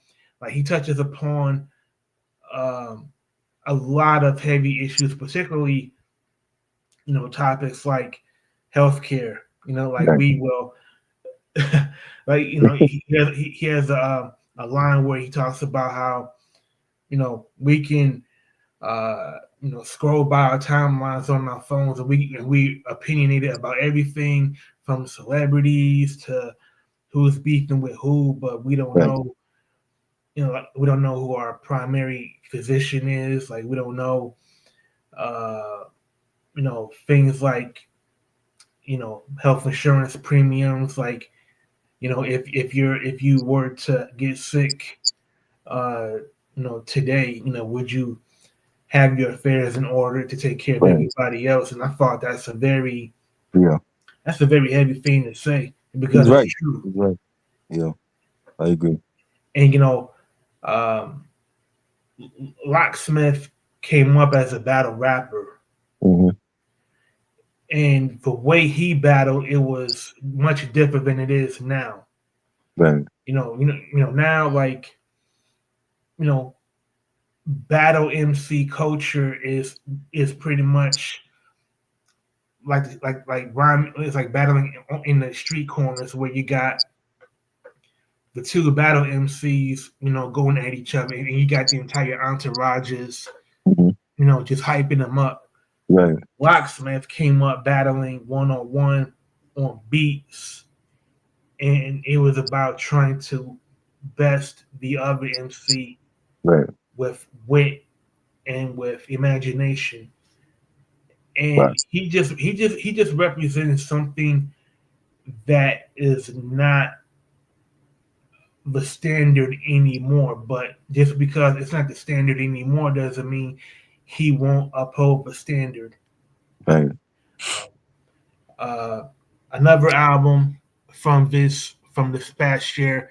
Mhm. Um, it's an album that recently came out, Okay. and although this album came out a couple weeks ago, it is in my top 10, All right. and it's at number 7, and it's from Newark, New Jersey Oh native. yes, of course. He's one half of the rhyme duo that is responsible for the How High movie, the How Yeah. High single. You know who I'm talking about? Yes. Reggie Noble, Redman. We got to do. Are we still doing that album review or no? Absolutely. We got to do that. I mean, he made us wait. It seemed like a whole decade, and he ended up hitting us on Christmas Eve with a 32 track album, and that's typically a 3 albums in one that we got, and he delivered on time, like you said, and I love it, and I love the fact that he stayed true to the album theme of Muddy Waters and the sound of it and the whole look of it with the album cover and the skits. I'm like, salute to Redman. This is why he's a rap legend, and he did it the right way, and he didn't jump to get a whole bunch of big name features. He got the Jersey artists on that one track together, which was phenomenal. He needs to do a video for that posse cut, and having Eric Sherman on it again, and Crisis and Rockweiler, and then Red is doing a lot of the production itself, which he did in the past, and I think it's a great sequel to the first one. Yeah, and I also think um, he like Muddy Waters is right on time because the lead up to this album, if you remember, Mhm. he had spent maybe 6 months doing freestyles Right. to 90s beats. Mhm. And Right. if you listen to the album closely, he mentions that he's a 90s nigga. Like that's the motif of the album, that Mhm. he's a 90s artist. As a matter of fact, on the song La La with Method Man, he mentions Yeah. Shabba Ranks. Right. And like his punchlines are clever, but depending on how well you know 90s music or even your age, you may not be Mhm. familiar with Shabba Ranks, and you may not Right. be you may not know that the punchline back in the day was that Shabba Ranks wasn't the most handsome guy in the Right. world. Oh yeah. I So remember that. so and also like the back and forth between Meth Mhm. Yeah. is still there. And I just saw on his IG, Yeah. Redman said that they're shooting a music video for Yeah. Lala pretty That's soon. coming out. I think Friday's coming out. They said the 10th is coming out. So Yeah. yeah, I'm looking forward to that. And we have Method Man. Anything with Method Man and him is gonna be great. And I love it, man. Like I play it, and it's he didn't rush it. You know what I'm saying? And Raekwon, same thing with Raekwon. When Raekwon took like a whole decade to release Cumulin 2, when a lot of people didn't think it was coming out. They had tracks that was being leaked on mixtapes and stuff. And when he came out with that album, that was a great sequel as well. So I think that's the way you got to do it. You can't rush. Buster took like 11 years to release ELE 2, and that was a great sequel to the first one. Speaking of Busta, would you say that Muddy Waters 2 is a better sequel than Extinction Level Event 2? Ooh. I don't know. 'Cause I did like ELE 2, like the way that he presented the album and kept the same theme, and it was a shitload of collabs, but I mean that's what Busta always did with his solo albums, and that one was good. I don't know. They might be tired because I really enjoyed ELE 2 and I really enjoyed Muddy Waters 2 and just cause I think for Redman it was like so long that I liked anything from him, because like really the last album I really liked was Malpractice, and a lot of people hate that album, and I've always said Malpractice to me was like the sequel to Doc's the Name in terms of like the production and again with the skits. I think at this point I think Redman is the king of skits. You know what I'm saying? Because we don't get skits no more on rap albums, and you know he seems to do it effortlessly, and that's what I always loved about his albums. They were funny. And I think like hearing the skits and his comedy side is what took him into Hollywood, and his videos are funny like that too. And I always liked Malpractice. I didn't like anything else. Like Red Going Wild was okay. They didn't promote it though, because that was the time when Jay-Z was like the head of Def Jam, and he wasn't promoting a lot of those artists like LL and Ghostface and them. But that had some joints. I didn't like the Reggie album. I think that was like his worst album. And then, he was off, they did Blackout 2, that was dope. And then he took a break. He was doing the Gilla House mixtapes and stuff, but that was like in the 2000s. But it's been a long time since I liked anything from Redman, and to finally give us this sequel that I was afraid it wasn't gonna be good. I'm like, yo, he did it the right way. And he gave us a long play. He didn't give us no 10 tracks. And we've been hearing about this album for like a whole decade. It seemed like he gave us 32 tracks, which is something people don't do now. We came up in the era when Redman gave us 20 plus track albums. That was like the norm for him. He wasn't dropping 10 track albums. He was giving you 20, 21, 22 track albums. And I enjoyed it. I think every track on it was different. Even the singles, like the Don't Want to See Me Rich joint was different. Yo, the that Jersey video is amazing, man. We do it all in the background. Yes, I love it. They just messing around in the Right. grocery store. Right. The Jersey joint. You know what I mean? Like he has it's Redman. It's like this fit in his discography with all his other albums. I'm like, it was nothing that was left field for him. I'm like, he is Redman. This is what we want from our legends, and he delivered, and I love it. And I love the fact that he's promoting the album, and the skits were funny. Even the Obama robbery skit with Avion Crockett, that was hilarious. I love that skit. They got to do I want to see like a little video for that skit. That skit was hilarious. When he sounded like Obama too, and he's like telling people, I want your healthcare, I want your iPad, I want your iPhone, I want your jewels. I'm like, yo, if Obama was a robber, that's how he would sound. That shit was hilarious. I loved it.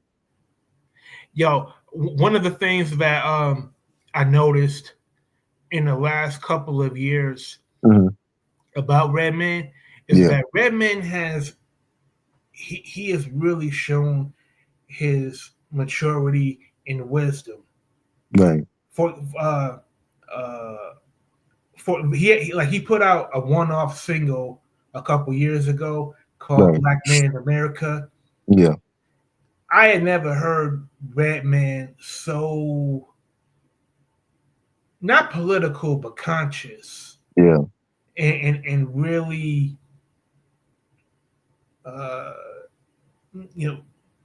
very deliberate about delivering the message of serious matters, involving us in the Black community.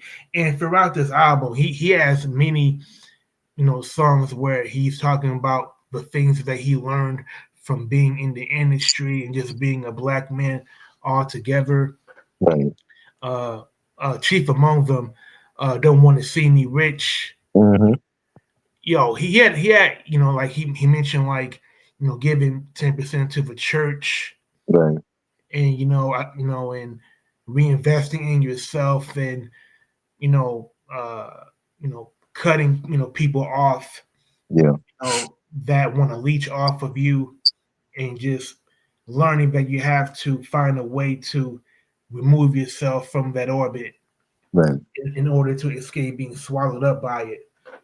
That's And just one more thing about Redman. yeah. Of the artists from Redman's generation, Mm. Redman, Busta, Raekwon, I would rank their sequels as Only Built for Cuban Links 2, 1. Then I would rank Muddy Waters 2, and then Extinction Level 2 at number 3. Okay. Yeah, they will get. I think that's the way to do a sequel. You can't rush it. Like, I don't want to. I don't want to. I just think is bad that you have artists that. I mean, if they could pull it off, it's cool. Like, there's some artists like Lil Wayne that could do a sequel to the Carter, but not everybody could do a sequel to their best album. Like, AZ did it with Do or Die. I liked it. A lot of people didn't care for it. They didn't think it lived up to the first one. Eminem didn't live up to Marshall Mathers LP with Part 2. He had some joints on it, but it was nothing like the first one.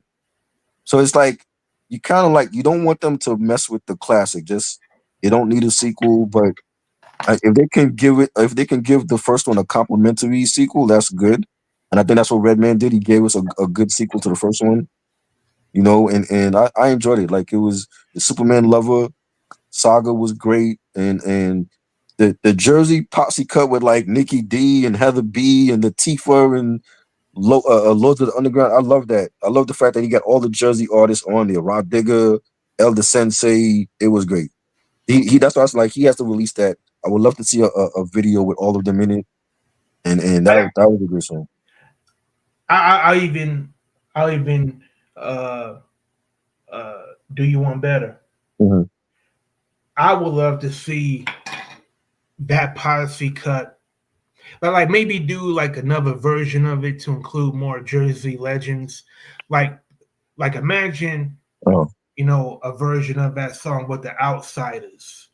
Oh yeah, Outsiders, right? Yeah, I mean, he might have asked them, and they could. Well, I mean, he got Rod Digger. She part of the Outsiders. Yeah, But I was thinking more like Pace. Pace One and Young Z and them. Yeah. He might have asked them. Maybe they couldn't do it. I know Pace One had dropped the album last year, so I didn't hear it yet. Somebody told me about it, so I got to check that out. But he might have asked them. Maybe they didn't. They couldn't. They wasn't available. I mean, but for the majority of like the ones that we grew up listening to, like he got Lady Luck on there. I'm like, I didn't even know Lady Luck was from Jersey. You know what I'm saying? I thought she was like from the five boroughs, and I'm like, damn, she from Jersey too. And Heather B. The last time I saw Lady Luck, she had a battle with Miss Hustle, which she badly lost.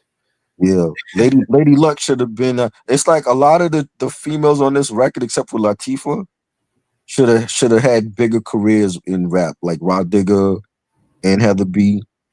And Nikki D. Nikki D only dropped one album on Def Jam. You know what I'm saying? And I've always wondered why they didn't get promoted more. You know what I'm saying? It's like they weren't ugly chicks. You know what I'm saying? I'm like, they don't gotta be Little Kim or Foxy Brown.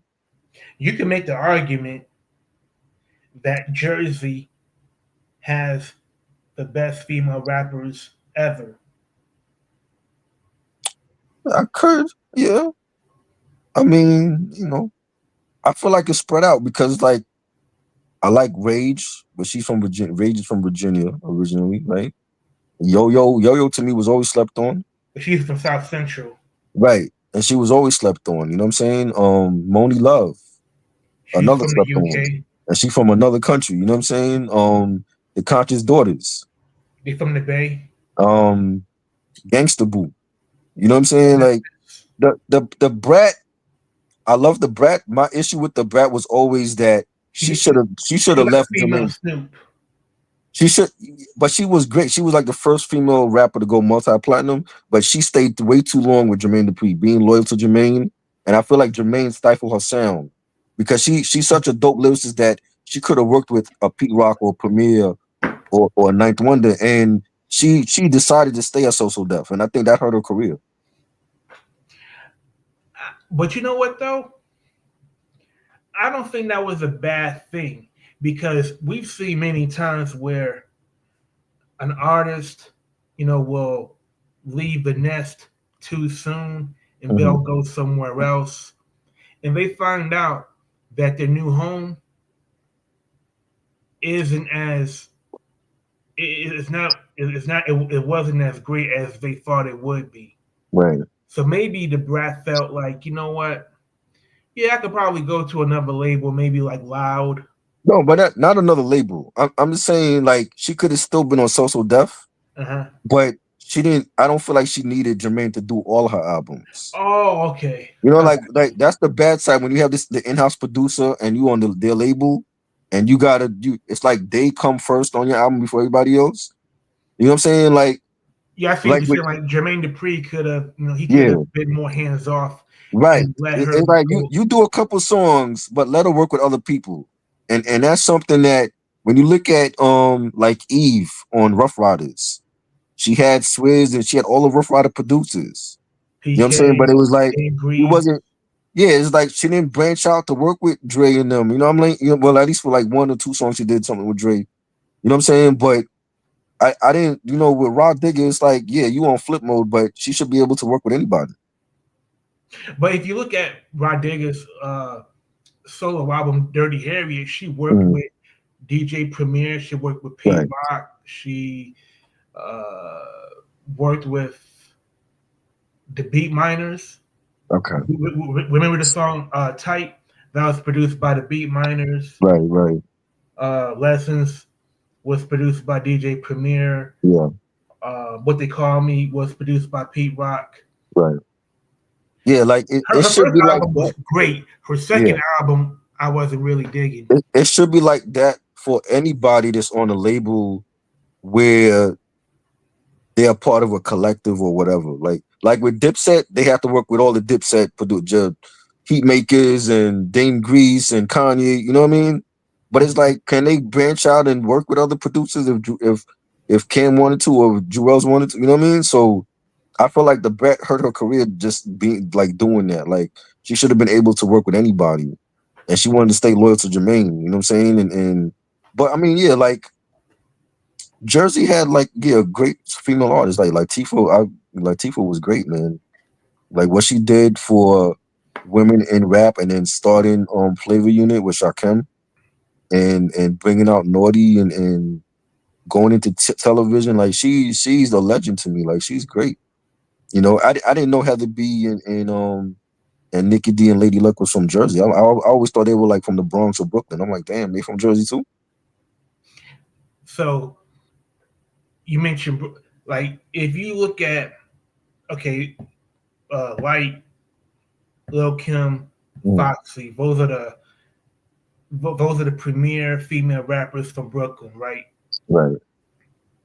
So how do they stack up against Queen Latifah, Lauryn Hill, Rod Digger, Heather B? We got Jean Grey also. Jean Grey is highly underrated. There was one point when Nicki was in Brooklyn and she went from Brooklyn to Queens or whatever. Light to me is my favorite all time. Like I think she's right there with Latifah and Roxanne Shante and but Foxy and Kim, they were good for their time. I don't have them high because it was like I don't think they lasted, except for like during the 90s and early part of the 2000s. And to me, they only got one class. Like Foxy and Kim both their first albums to me were like their best. You talking And about then Il Nana and right. And Hardcore. Hardcore? Their second albums, I didn't like both of their second albums. Their third ones were good. Foxy came back with Broken Silence, and Kim came back with La Bella Mafia. But after that, it's like, Foxy went deaf in one ear. She was beating bitches with cell phones and all that. Kim went and fucked her face up and went to jail, and you know what I mean. It was just that's why I'm like, they don't have a long shelf life like MC Light or Latifah or even Missy Elliott. To me, was the best in the 2000s, and people never give her props. I'm like, Missy to me has a flawless discography. I never heard a Missy album that I didn't like. I think she had a great one with Timbaland, and she did so many things, and giving the confidence to women that you can be big and beautiful, and you know what I mean, and that's what she did, and I think Missy is a legend too. She's great, and nobody ever seems to put in that conversation with Latifah and Light in them. Like you made a good point. Like I'm thinking about it. Like Il Nana and Hardcore, they both came out in 1996. Right. La Bella Mafia, I remember, came out in 2000. Broken Silence came out in 01. So that's 5 years. No. China Doll was, when was China Doll? Was that 98? 98? Yeah, I didn't like China Doll. I threw that shit away when I got it. I did not like that album. Yeah. La Bella Mafia was 2000. I thought La Bella Mafia was like 04. I could go on Wikipedia right now. I'm gonna just. I remember when it was like around the time when 50 came. She had Majestic on that album. It was like around the time 50 got big with Get Rich or Die Trying. And yeah, that was her bounce back album to me. I didn't like, and I had the bootleg for Notorious K.I.M. because the bootleg had songs that wasn't on the album. And for whatever reason, when the album came out, those songs wasn't on there. But I didn't like that album at all. And that's when she had totally looked like a damn Barbie doll, and I didn't like that shit. You know what I'm saying? Okay. Well, I'm looking at her discography on Wikipedia now. Okay, Hardcore came out in 96, when Notorious K.I.M. came out in 2000. Right. The Bella Mafia came out in 03. The Naked Truth came out in 05 on Atlantic. Her last album came out in 2019 on E1. So really, her run was really from 96 to 2005. Yeah.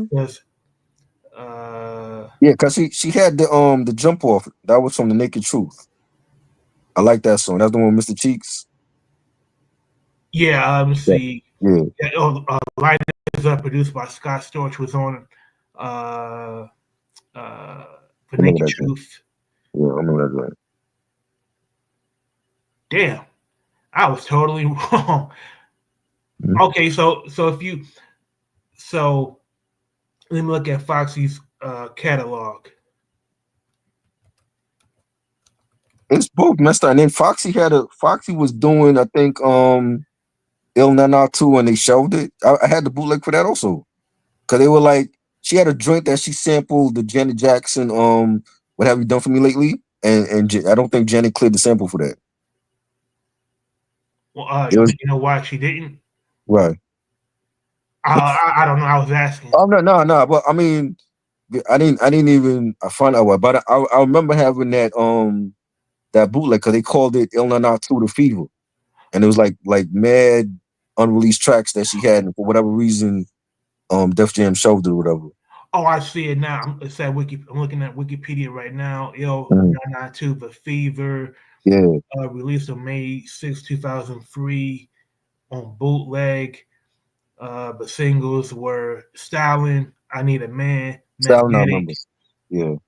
Had features from Anita Baker, Luther Vandross, Ludacris, P. Diddy, Baby Loon, Singing In, Nelly Furtado, Everyday People featuring Lauryn Hill. Stylin', I thought she did a joint with Birdman on that or something. Let's see. No. The I Need a Man joint, I remember hearing that. I remember hearing that on the bootleg.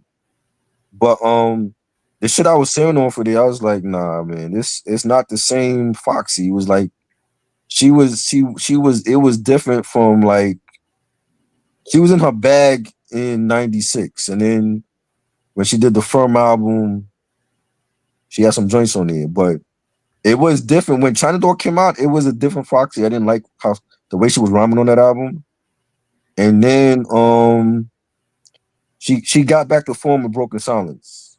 You know what I'm saying? And that was a good album, and I think she got nominated for a Grammy for that one too. If I'm not Yo, mistaken. I remember that song she Yeah. did with DMX on China Dog was garbage. That should have been on his album though. The Dog and the Fox. That would have been better on his album. Yeah. You know what I'm saying? But yeah, that whole album was trash. I just remember getting it. I got it from Columbia House too, and I just threw that shit away. I'm like, this shit is trash. And the thing is, they promoted the shit out of that. It was like the album cover was everywhere in Times Square. It was in the subways. I'm like, this album is garbage. And she came out with Hot Spot. I just thought it was a bad first single. And then the joint with that she did with Total, I can't. I didn't like that. It was just awful. I'm like, nah, this ain't it. And she tried to do like some down south collabs on there. Yeah, with A-Ball and MJ Chu. Yeah, she A-Ball had and Mia MJ X. Chu, Juvenile Too Short. Yeah, she had a joint with like Mia X and I think Trina. It was just some bad shit on there. I didn't like nothing. I was just like, yo, this shit is trash. I remember throwing that shit away and I never bought it again. You know what I mean? But Yo, Broken Silence is good. Irv Gotti, he produced that song with Mia X and Gangsta. Yeah. Yeah, he did Hot Spot too.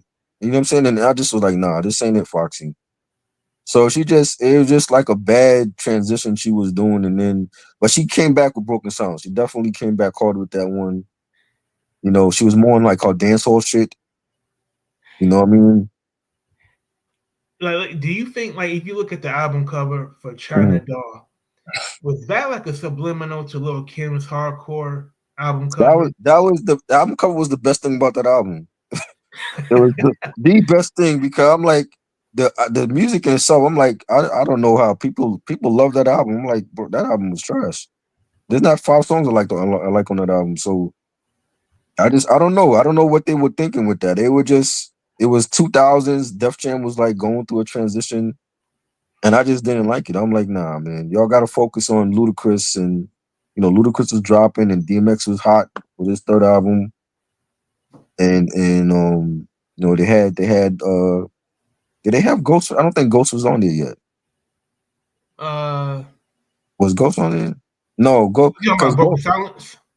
no, I'm talking about like in 2000 for Def Jam. Because Supreme Clientele wasn't on Def Jam, right? That was on Epic. Yeah, so he didn't get there to like maybe Bulletproof Wallets or Pretty Tony.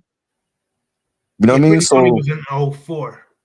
yeah, so like around then, yeah, he got on Def Jam, but it was just like a transitional time for them. You know, Jay-Z had Dynasty album and all that, and I just didn't like what Foxy was coming out with. I didn't like what Kim was coming out with either. So I don't have them high on the list. Like they on the list, but they're not first tier to me compared to Light and Latifah. Like them, I got them first. You know, Roxanne Shante, and I got them first. Salt and Pepper. You know what I mean? They would be like just going by their discography. Lil Kim outlasted Foxy by a few albums. Yeah, and she did more features. You know what I'm saying? Like she did a lot of remixes and features, and Foxy had her features and remixes, but because she went deaf, I think that played a part in it also. And then she ended up having a kid, and she just got in trouble with the law. And I mean, Kim had the same thing too, but I don't think Foxy. I keep hearing about this return that she's doing. I don't think we're gonna get that. I think that just all hype. I don't think she's coming back to music. I mean, even like her verse on Full Circle from Nas's, from the First King's Disease, right? It was okay.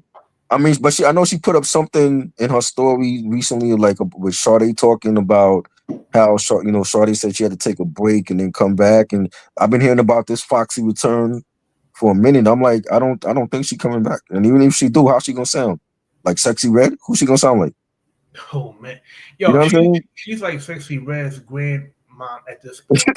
You know what I'm saying? It's like I don't want to hear Foxy trying to do shit that Megan Thee Stallion and Sexy Red is doing. Like, you be Inga. You know what I'm saying? And I don't know what she if she plan on coming back out. I'm like, with what?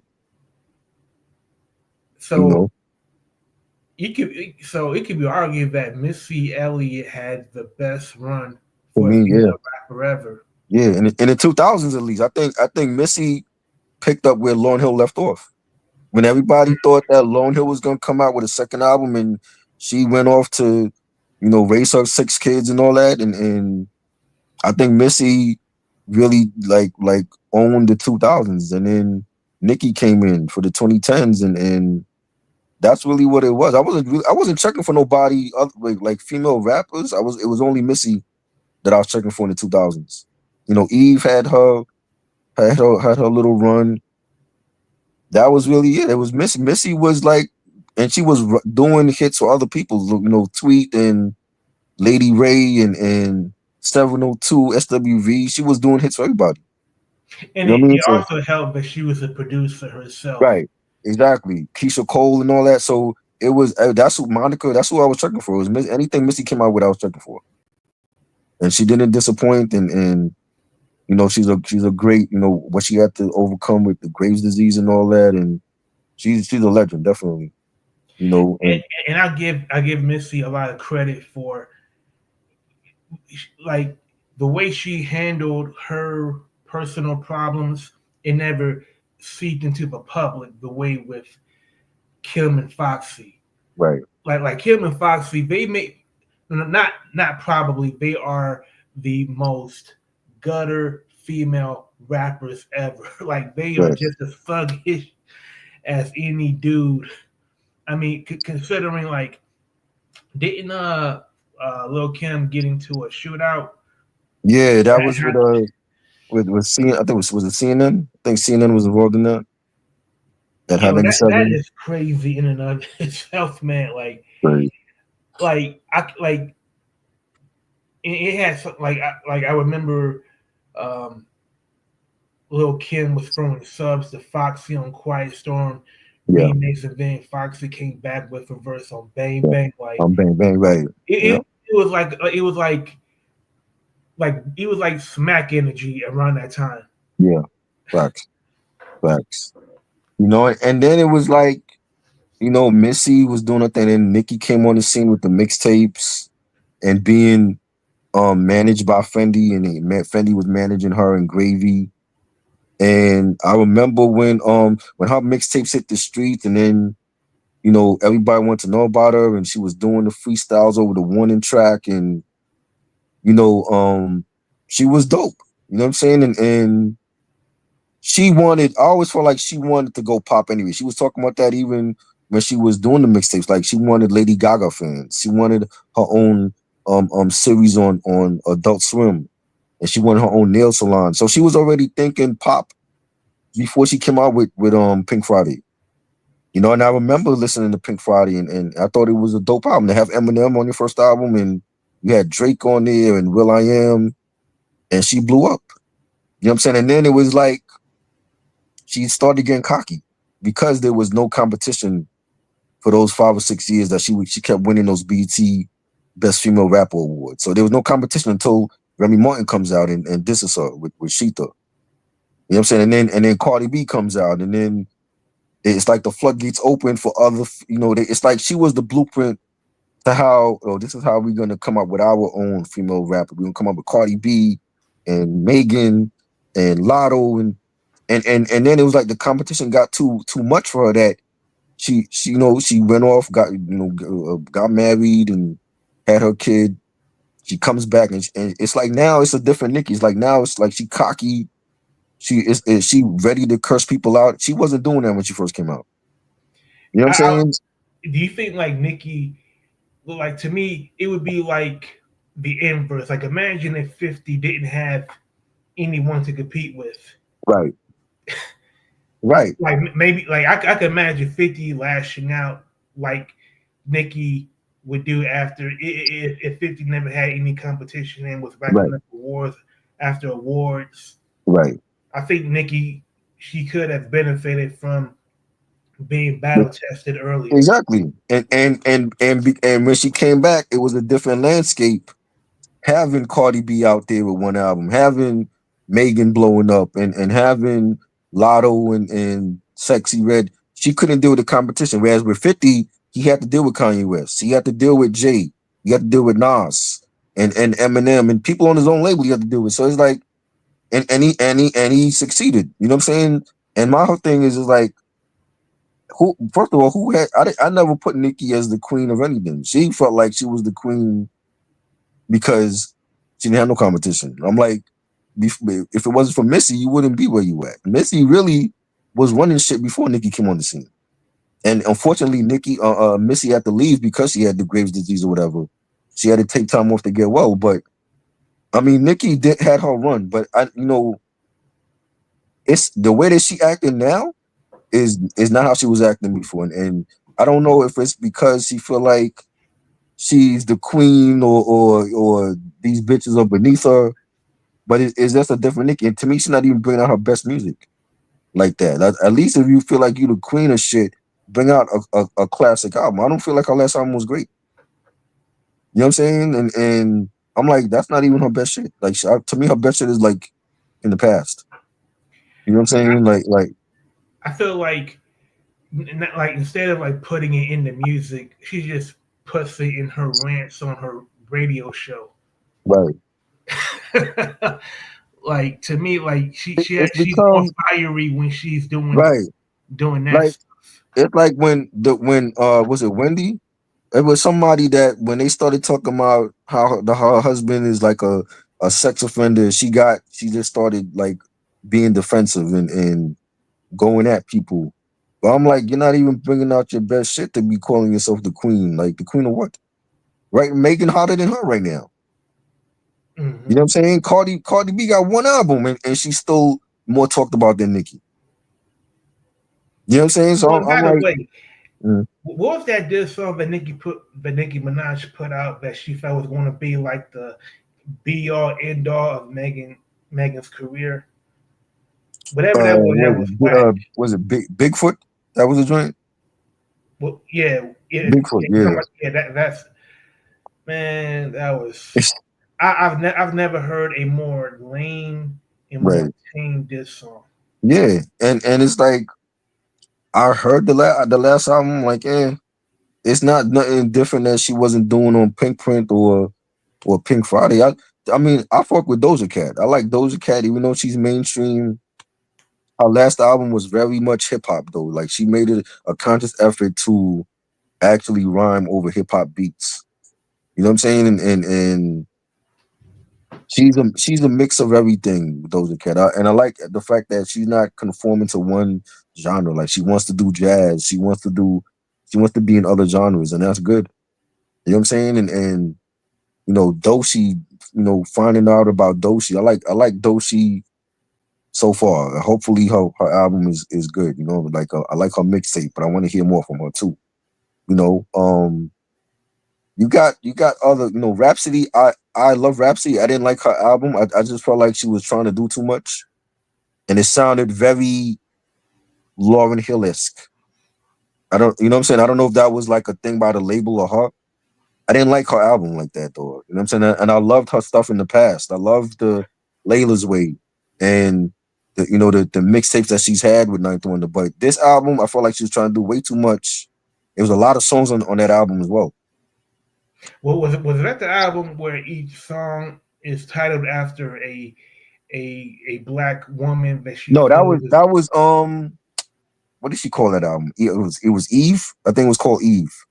And the thing is, she was supposed to come out with a volume 2 because she had more songs that was like named after other, black women, but she never came out with volume 2. But this album, I didn't care for it. It was just like a different sound she was trying, and I like the song she did with Erykah Badu. I do like that one, but other than that, I didn't like anything else on the album. Yeah, I think Rhapsody. Like I haven't. I mean, I'm not really.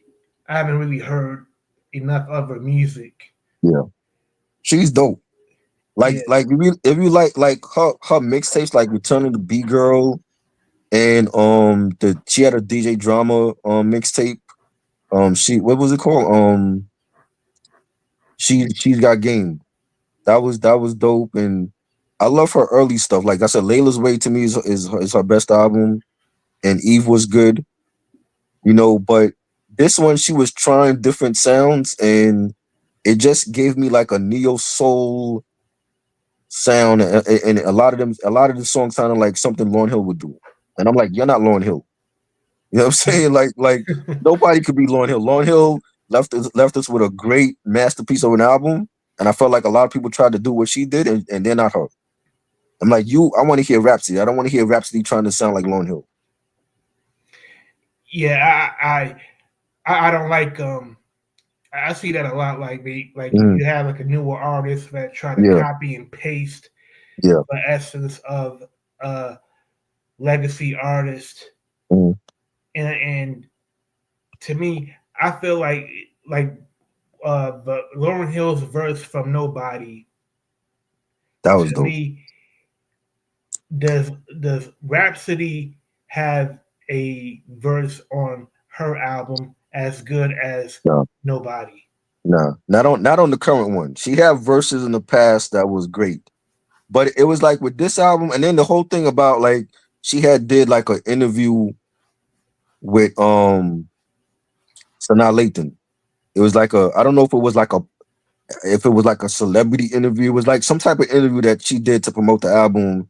Of all people, you pick Sanaa Lathan, who's not an interviewer. You pick her to interview you, and she kind of came out the closet and told the world that she's into women without actually coming out and saying that.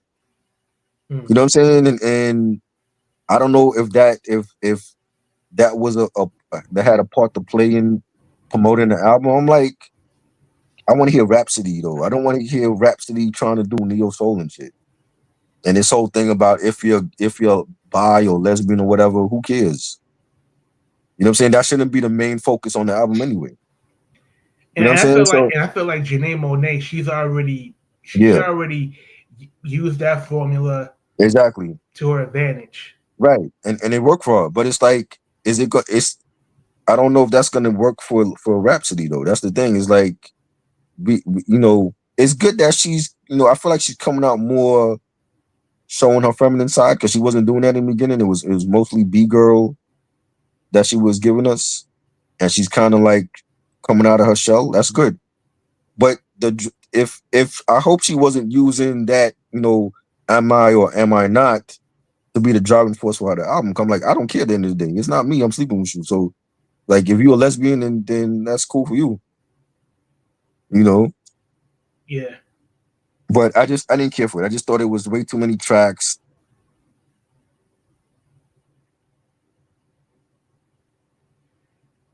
And I did see I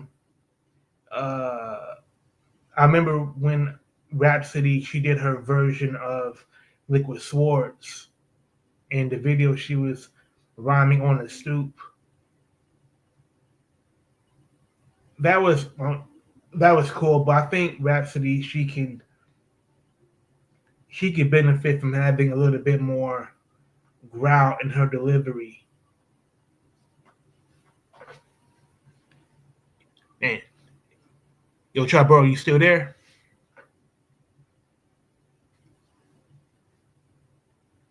Okay, look like you stuck.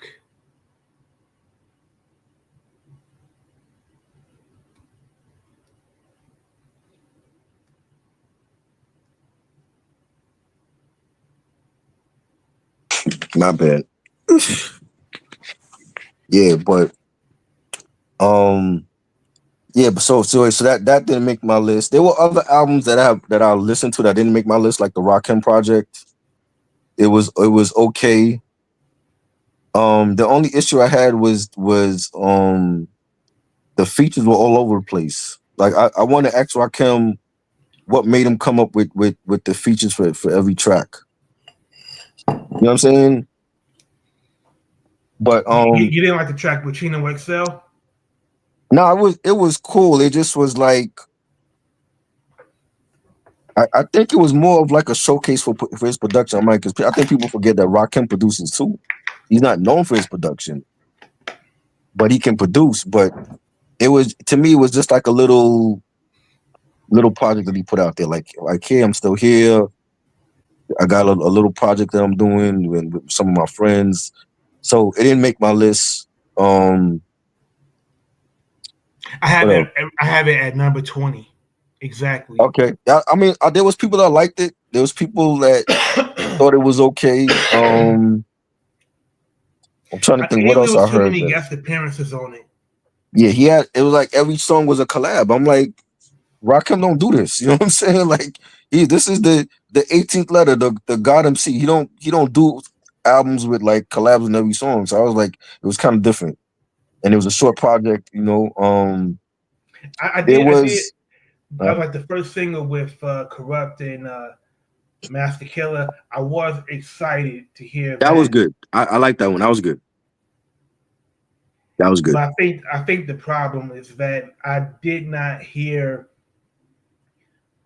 like, to me, one Rakim verse per song for that stretch for that stretch of the album was disappointing.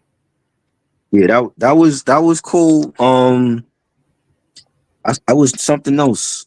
Oh, Eminem. I love Eminem. I heard the album. I thought it was vintage Eminem on some songs, and it was listenable because for like so long, you know how I felt about Eminem's releases. But it wasn't enough tracks for me to like say like, oh, this is a great album. Let me, it didn't make my list. But I do like some songs. The joint he did with Jelly Roll I actually liked. I know that was a single too. I like the Jelly Roll song. Brand New Dance was dope. Supposedly I think M said like there was tracks like Brand New Dance was done for the Eminem show or something like that, or Encore, and he saved it and put it on the album. And so, and I know he has a shitload of unreleased stuff too. You know what I mean? And he had said something in the interview that if he had more time, he wanted to do an encore. He wanted to do the way that he wanted to do it because he didn't have. They were rushing him to do it, and that's why it came out the way that it did. But he said if he had more time, it would have been a much better album. And I always said, I'm like, Encore to me was like the first crack in his armor because I didn't like that album at all, except for like maybe 8 songs. And supposedly he was on drugs at that time and all that. And if he had the chance to do over Encore, I think that's an album he should do over. I think it would be a great album compared to when it came out in, what was that, like 04, 05? Mm-hmm. You know what I'm saying? So now we're starting. It took all these years now for him to come out and say that it wasn't a good album and that he was being rushed. Yeah,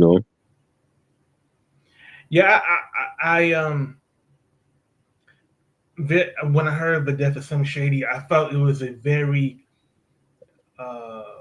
elaborate project. Like this was a project where he needed at least maybe a year and a half to 2 years just to rap in those two distinct voices, one as himself and the other as Slim Shady. And each song has 3 verses, and they're very long verses. So he did not take the easy route like other MCs of his caliber have. Like they're very like the guest appearances were kept to a minimum. Right. My favorite song is Lucifer. I like the shot that he took at Candace Owens because she is a cancer to the Black community. Like she's just in the way, man. Like she will, like her stances are very counterproductive to us as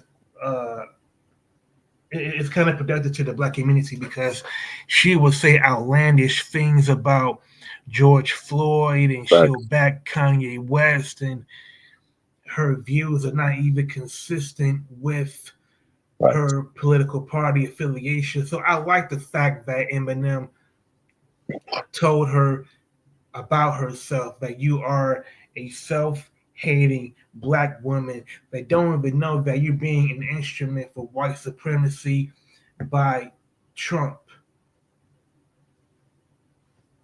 And the fact that it came from a white man uh, has to sting a little bit more than a black person saying it. Yeah, facts. Yeah, But by the way, I did not like Brand New Dance at all. you didn't like the Man, see when I heard that. like there's some songs that that I don't like initially, and they'll Uh-huh. grow on me. Brand New Dance is a song that I immediately disliked Eh, just when for I its when I heard that, corniness. I thought of I said this is something that could have been on Encore or the Eminem show because he did songs like that in the past. Yeah, And to me, it's just like the lead single, "Just Lose It" from that album. right, exactly. And I never cared for the lead single. Like I know he was doing that for radio, but I was like, I know when I hear the album's gonna be much better. So like I never cared for like a lot of his lead singles, except for like, My Name Is, you know, and Not Afraid. But like the other lead singles, I never liked them. But and he said Brand New Dance was for I think it was for Encore. He had said it was either for Encore or Eminem show, and he ended up putting it on Death of Slim Shady. You know what I'm saying? But I still feel like Eminem need to work with Alchemist. I think you had Alchemist as your DJ on the Family Values tour way back, and he never worked with him until Music to Be Murdered by. I'm like, why not do a whole album with him? Alchemist doing albums with Boldy James and with Larry June. You mean to tell me you don't want like you can't get him to do a 10-track album with you? You know what I'm saying? Like Eminem's choice of producers is a little befuddling because he did a whole album with Rick Rubin. Exactly. Rick Rubin produced most of Marshall Mathers LP2. Exactly. And I like it. I like that one. I just don't feel like it was needed. I don't feel like he needed a sequel to the first one. I just feel like none of those songs lived up to the first one. You know what I'm saying? And he that was like when he was going on tour with Rihanna. He had the Rihanna song on there. Was it the Monster or whatever? And he had some joints on there. I do like Marshall Mathers LP2. I just don't feel like it was needed though. Yeah, to me, and also the musical direction of that album Right. isn't comparable to the original. Like the Marshall Mathers LP2 is pretty much like bad sampling of 80s rock Facts. and roll break beats and Facts. guitar riffs. Facts. I agree. Like if I want to hear Billy Squire, I can go on YouTube and listen to Billy Squire. I agree, it was like I'm like, bro, am I hearing like Eminem over like Run DMC and Beastie Boy beats? It was like it's not needed. It was like he was like he was living out his hip hop dream. Yeah, I It's agree. like I get to be produced by the same man that launched the careers of LL Cool J Right. and launched my favorite record label. But being a fanboy doesn't necessarily make it a good album to listen to. Facts. What's your did you do your number two? Sure. Let me What's your find top my two? number. Okay. Let me. Yeah, my second favorite album of 2024 is "The Force" by LL Cool J. Oh yes. Now that's a great comeback album because you know, and I've told people before like I didn't like the shit LL was dropping in the 2000s at all. Like Goat to me was like his last good album. Even though he was dropping big hits off of the other ones, he had Love You Better and Paradise and Headsprung, and he still performed those at his shows. Those were hit records. Like, and I don't like that Definition album was trash. Like Timbaland gave him some trash beats, but Headsprung was a big hit. He still performs that at his shows, but I don't like those albums. But it took 24 years for him to come back with a great album for me, and Does and to get anybody call LL Cool J Big Ellie but himself? exactly who calls him that? Nobody. We didn't call him Big Ellie. I'm like, where you get that from? Was that something his kids were calling him? I never called him Big Ellie. You know what I'm saying? And I was like, none of those albums were good. I remember, I'm like, God, these albums are garbage. And you know what I'm saying? And I lost hope. And then, supposedly Q-Tip wasn't even the first choice. It was Dr. Dre. I'm like, where are those 30 tracks that you did with Dre? Because you mean to tell me you can't come out with a 10-track album with Dr. Dre at a time when he was doing an album with Snoop and doing an album with Marsha Ambrosius? To me, I that's want a to. bigger indictment on Dr. Dre than LL. I don't know. It's like maybe Dre can't work with artists like him. He couldn't work with Rakim. Him and Rakim were clashing, and Rakim left. So maybe he can't work with the old. I can't believe that Drake can't come out with a 10-track album with LL Cool J. But you could come out with a mediocre album with Snoop. You know what I'm saying? Mm-hmm. So I still want to hear those 30 tracks because that's three albums right there with Dr. Dre that he didn't like, and then he called Q-Tip up, and it's amazing how him and Tribe never worked together, and they live in the same borough. Y'all didn't even do a collab together. You know what I'm saying? And we finally get that, and it was everything I envisioned because I said like, yo, if he working with Q-Tip, Q-Tip is not the norm. He's very abstract, but he did give him, that Tribe sound. And when you had joints like Black Code Suite and Basquiat Energy and Murdergram with Eminem, and he was spitting on that. Like LL definitely tried different things with this album, and he had to learn. He said he had to learn how to rap again, and he tried different flows, and I love it. It's an album that definitely is different for L, and it's one of his most innovative albums. And I love, and the fact that he only had like one love song on there, the joint with Saweetie. It's not an album that's filled with like a whole bunch of love songs, and there's no Around the Way Girl on here or Love You Bet or Hey Lover, none of that shit. He just spitting, and I love the production from Q-Tip, and it definitely made my top five. To me, the fact that he kept it to only one love song and the other songs just rap your Hmm. ass off. Yeah, Like people want to hear the essence of Ella, and that is the b boy that can rap his ass off. right. Like for example, the second single, Passion, Hmm. Yeah. he rapped with that passion, Oh yeah. like, and especially over Q-Tip's uh, whatever groove that he sampled. Hmm. Yo, it sounds electronic but funky and very Right. rhythmic, and it was, and the album was recorded using a hip hop approach. He Yeah. wasn't trying to go pop. He wasn't trying to go for the R&B market, like you Right. said.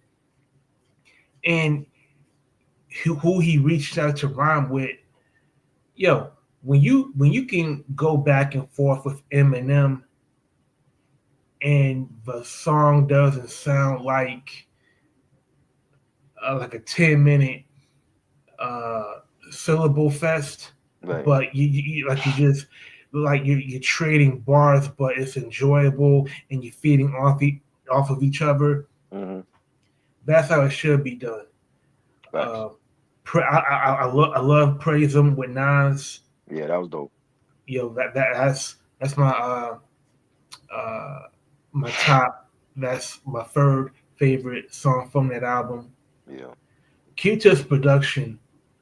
Oh yeah. Q-Tip did a great job producing for LL. For sure. Like I feel like it was important to Q-Tip to not get in LL's way. Facts. Like collaborate with L, but try to get his input first and foremost. Right. Like, what is it that you want to do? Hmm. And after we figure out what you want to do, I'm going to find things to help musically capture that feeling. Yeah. He did it countless times. Yeah. And LL even talked about that because he told Sway when he was up there that there were like rhymes that he would say to Tip, and Tip was like, "This ain't it." He's like, "Nah, do it over." And he wanted that criticism from Q-Tip. He didn't want Q-Tip to like everything that he was doing. He wanted him to tell him the real, and that's what he did. And it was a great album. I definitely enjoyed it. I was pleasantly surprised because I'm like, it's been such a long time since I could say that I loved it, an LL album. And I'm like, finally, I could say like, yo, this LL album was fire. I played it continuously, and I would love to see them do a part two. I don't want him to just rest on his laurels with this and then be like, okay, that's like come back out again next year with something like he was doing before. Like there was a You time mean like when do a kick, like do like a do something similar with Q-Tip, like Nas did with Hit Boy? yeah, like I mean, it don't have to be a 6 album run. Like even if it's not another album with Q-Tip, like come out. There was a time when LL was coming out every year with something, and then he stopped. And I know he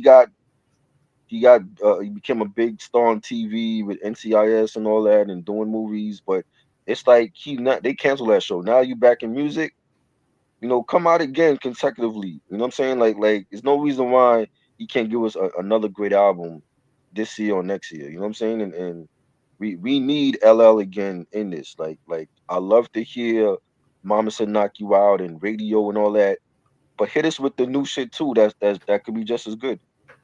You know what I'm saying? And I think I heard somebody say that yesterday that they love when they can go to see one of their favorite artists in concert and they do the oldies, but they can do their new shit also. You know what I'm Yeah. saying? A lot of them can't do new shit. Like Run DMC can't do nothing new because they haven't recorded anything new in so many years. You know what I mean? So it's like Mhm. all you're gonna hear from them is you're gonna hear Rock Box, you're gonna hear Walk This Way, you're gonna hear Down with the King, and then that's where it stops. You know? I mean, But the closest that you'll get to Run DMC performing new material in concert, mm, maybe DMC would do like a freestyle over a right. current beat.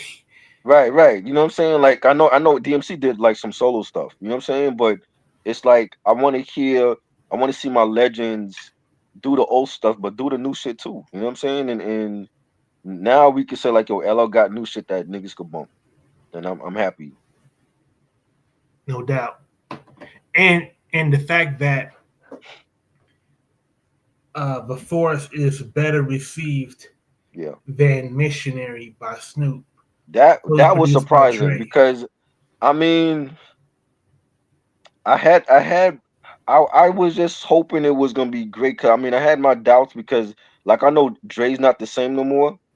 Like hearing them on Anderson Pack, Oxnard, he did a lot of joints on that album, and I didn't like a lot of those songs. You know what I'm saying? I'm like this is his own artist. I'm like, I didn't like that. And then, but I heard the Marsha Ambrosius album, which was dope. So I was hopeful, but I'm like, I like certain songs of Missionary. I didn't like everything. I just feel like there was a lot of album filler, but they're picking the right singles. Like, I mean, for me, I liked the joint with Sting. I didn't. I still don't feel like that Sting on the song. It don't sound like him unless he was using a machine or something. Um, I liked what's the joint? Out of the Blue. That's one of my favorites. I don't care for the long form video for it though. I like was it the Thank You joint where they sample was it they sample Sly Stone. Yeah, A lot of people didn't care for that the way that they use the sample. You know, what's the other joint on there that I like? The one with Method Man. I like that one, but the rest of the stuff was just album filler to me. I'm like, maybe this should have just been an EP of like maybe 6, 7 songs on there. You know what I mean? And I just wasn't impressed with what and Snoop was like telling Nori like, oh, Dre pushed me to sound. He didn't sound any different lyrically to me on there. I'm like, what? What did he put? What did he do? Did he give you like a bag of weed and gin and juice? Like he sounded the same. I yeah, didn't think he sounded any. I didn't think he sounded lyrically better on here than he did on Blue Carpet Treatment or any of his other albums. I was thinking like when Dre initially worked with LL Cool J, Mm-hmm. to work on their album together. You think how much like if LL were if like say if Dre gave LL the beats that are on Missionary, Mm-hmm. I think LL would have did better. Like I could see him on Out of the Blue. I think Aki would have did a great job on that song. Joints like even the Method Man. I forgot the name of the Method Man joint. The joint with Method Man. I don't know because Dre has a certain style of production. It don't work well with I don't know if I could hear a whole album with LL and Dre anyway. That's number one. But it's like there's certain beats that come to mind from that album that I could hear LL on. You know what I'm saying? But like for Snoop, Skyscraper is the song with right? Method Man. That's the joint. Yeah, like I like the beat for that. I think LL could be on that. Could have been on that joint. For Snoop, I feel like he definitely produced it to Snoop's style. That maybe it wouldn't have worked for everybody else. You know what I'm saying? And even the features were disappointing because I'm like, yeah, you had Sting on there. Oh, I like the Tom Petty joint, the Tom Petty with Jelly Roll. Last Because I Dance know with Mary Jane. yeah, that's I like that joint. Like I know he said Tom Petty's family gave him like the vocals for Tom Petty. And I like that joint. But again, it's like if you give that beat to like Exhibit or LL, it might not sound the same. You know what I'm saying? Yeah. So the features to me, I didn't like the features. I'm like, I just felt like, where's the Dog Pound? Where's Warren G? Where? You know what I mean? Like, where's the West Coast artist at? You know, and it was all about like Snoop and Dre, and then they got a couple features added in. But I'm like, it could have been much more better. I mean, first of all, none of I'm gonna just say it, man. Mm. Khan, Coco, Sarai Yeah. featured on Sticky Situation, Mm. and Fat Money, Dem Joints, Stallone, or Gangsta Pose, man. Mm. Those dudes got nothing on Nope. Daz and Corrupt, Lady Yeah. of Rage, RBX. Exactly. I just felt like I felt like the approach was very lush. Like Yeah. I think like Dre wanted something that was very lush. Yeah. The sonic quality is very crisp and clear, where you can hear every instrument. Right. But sometimes sonic quality doesn't always matter. Right. You know, I like agree.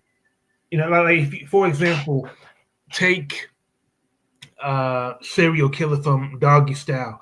Does that sound like something that is danceable? Nah, that just sound grimy. It just sound like a street record. You know what I mean? And that I heard a lot of people say that he overproduced it, and I agree. I think he overproduced. Joe Budden said the same thing, that he felt like the production was way overproduced. Like we don't need to hear polished Snoop. You know, because we thinking when we say Dre and Snoop, we thinking Deep Cover and Murder Was the Case, Gin and Juice. Like I'm not thinking, you know, Mary, what's the name of the song? Mary Jane? Last Dance with Mary Jane. Yeah, I'm like, we're not thinking that shit. It was like it sounded like what he did with the Firm album. He overproduced that shit too.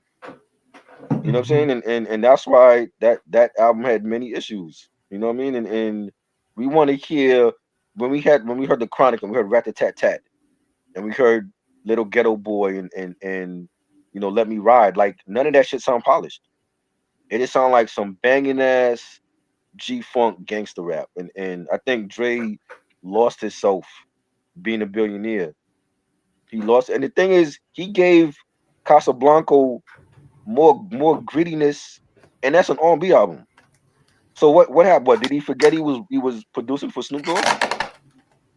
Because Marsha Ambrosius don't rap. So I'm like, how you give Marsha the grimy beats, but you give Snoop the lush shit? Maybe he should have switched. He should have gave Marsha the beats on Missionary, and then the beats from Casablanca should have went to Snoop.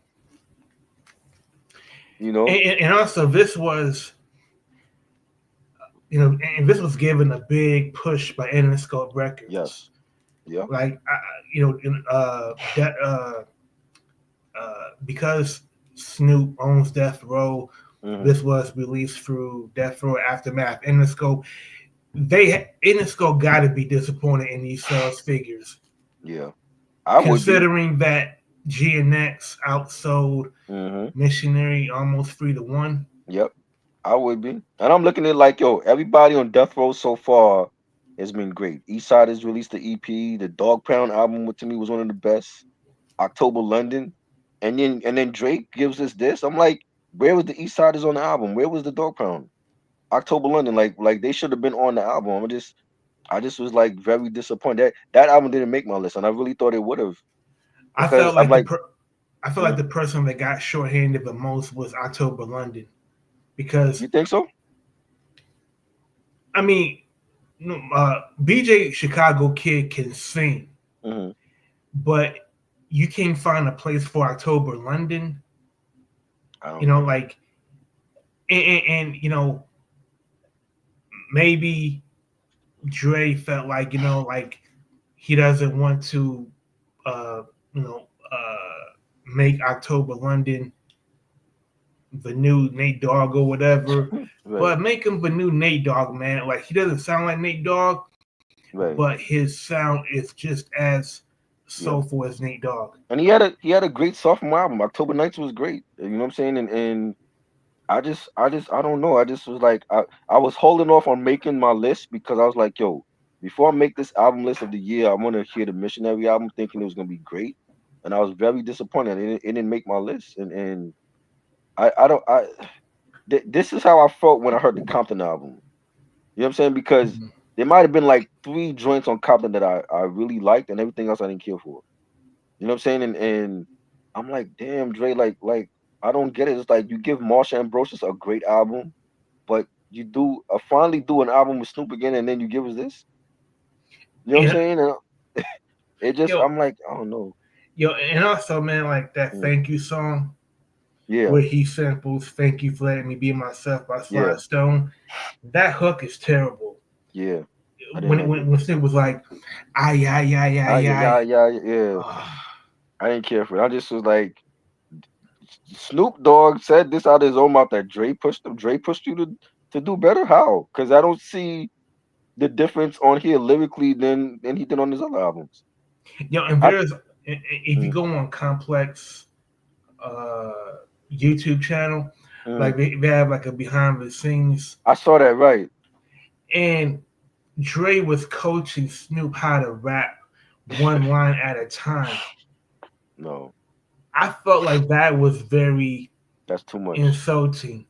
Yeah. Like to me, like could you imagine Dre going over how to rap a single line with Right. 50 in the booth? Exactly.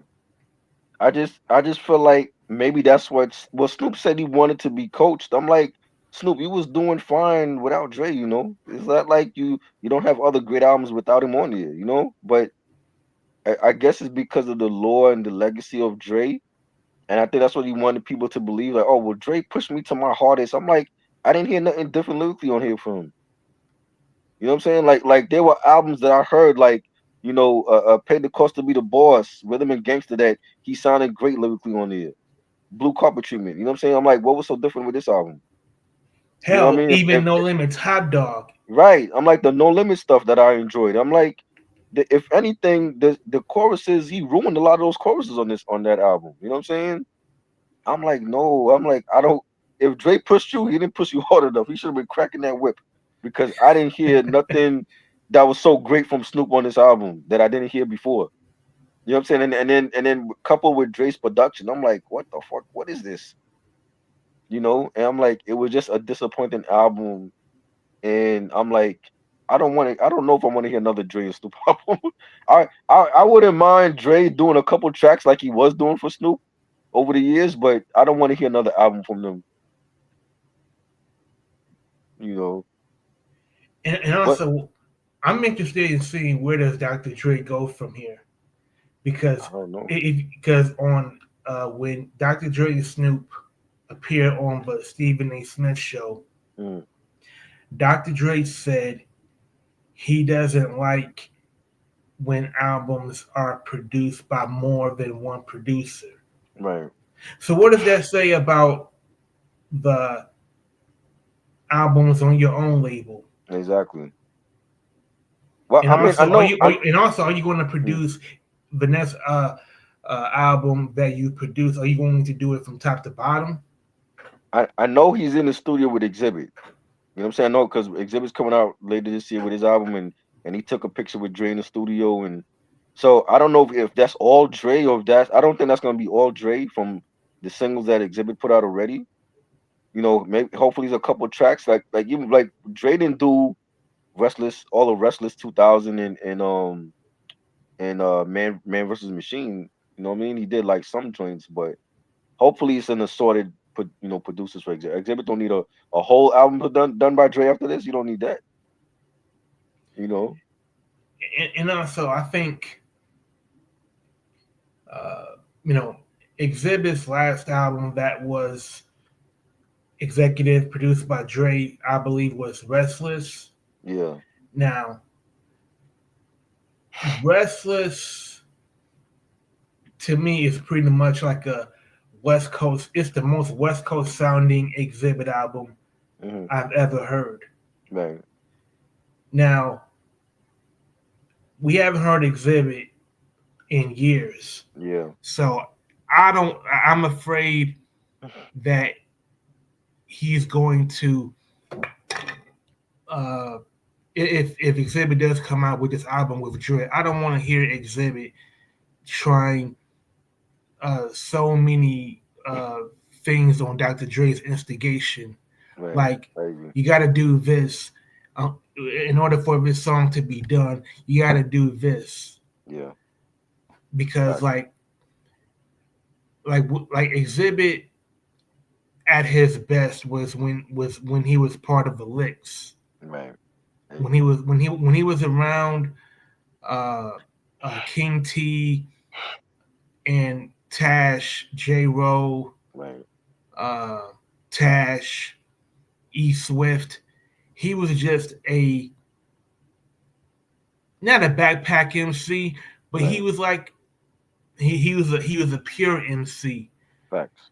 Once he got with Dre wanted to bring him out of that scene with the Far Right and the Licks and bring him to the mainstream. Facts. In 2025, Exhibit's window for being mainstream has come and gone. Right. So just go back to being who you always are. Exactly. Yeah. I mean, hopefully we get a good album. I haven't heard Exhibit since Man vs. Machine. I have the Weapons of Mass Destruction, but I hardly play it. And that wasn't a great album, and it's been years. But I think we could look forward. Hopefully we could look forward to a good Exhibit album.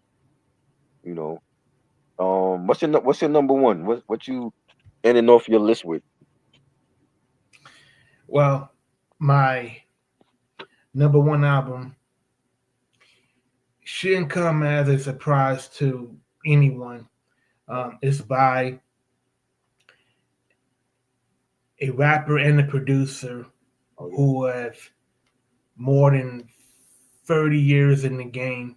This MC is from Chicago. This producer is from Mount Vernon. And it's Common and Pete Rock. The album is called Auditorium Volume 1. My favorite album of last year, and I've been saying that since it came out. And man, once I heard Common and Pete was working together, I was like, yo, this is gonna be fire. I didn't know it was gonna be the best rap album of the year, but I was glad. I was like, yo, I played that the most. And having joints like Fortunate and Dreaming and Wise Up and all kind of ideas. I love it. Like every track is a banger. They went on tour. It was great, and I've managed to see both of them live in concert at different times, and they're great.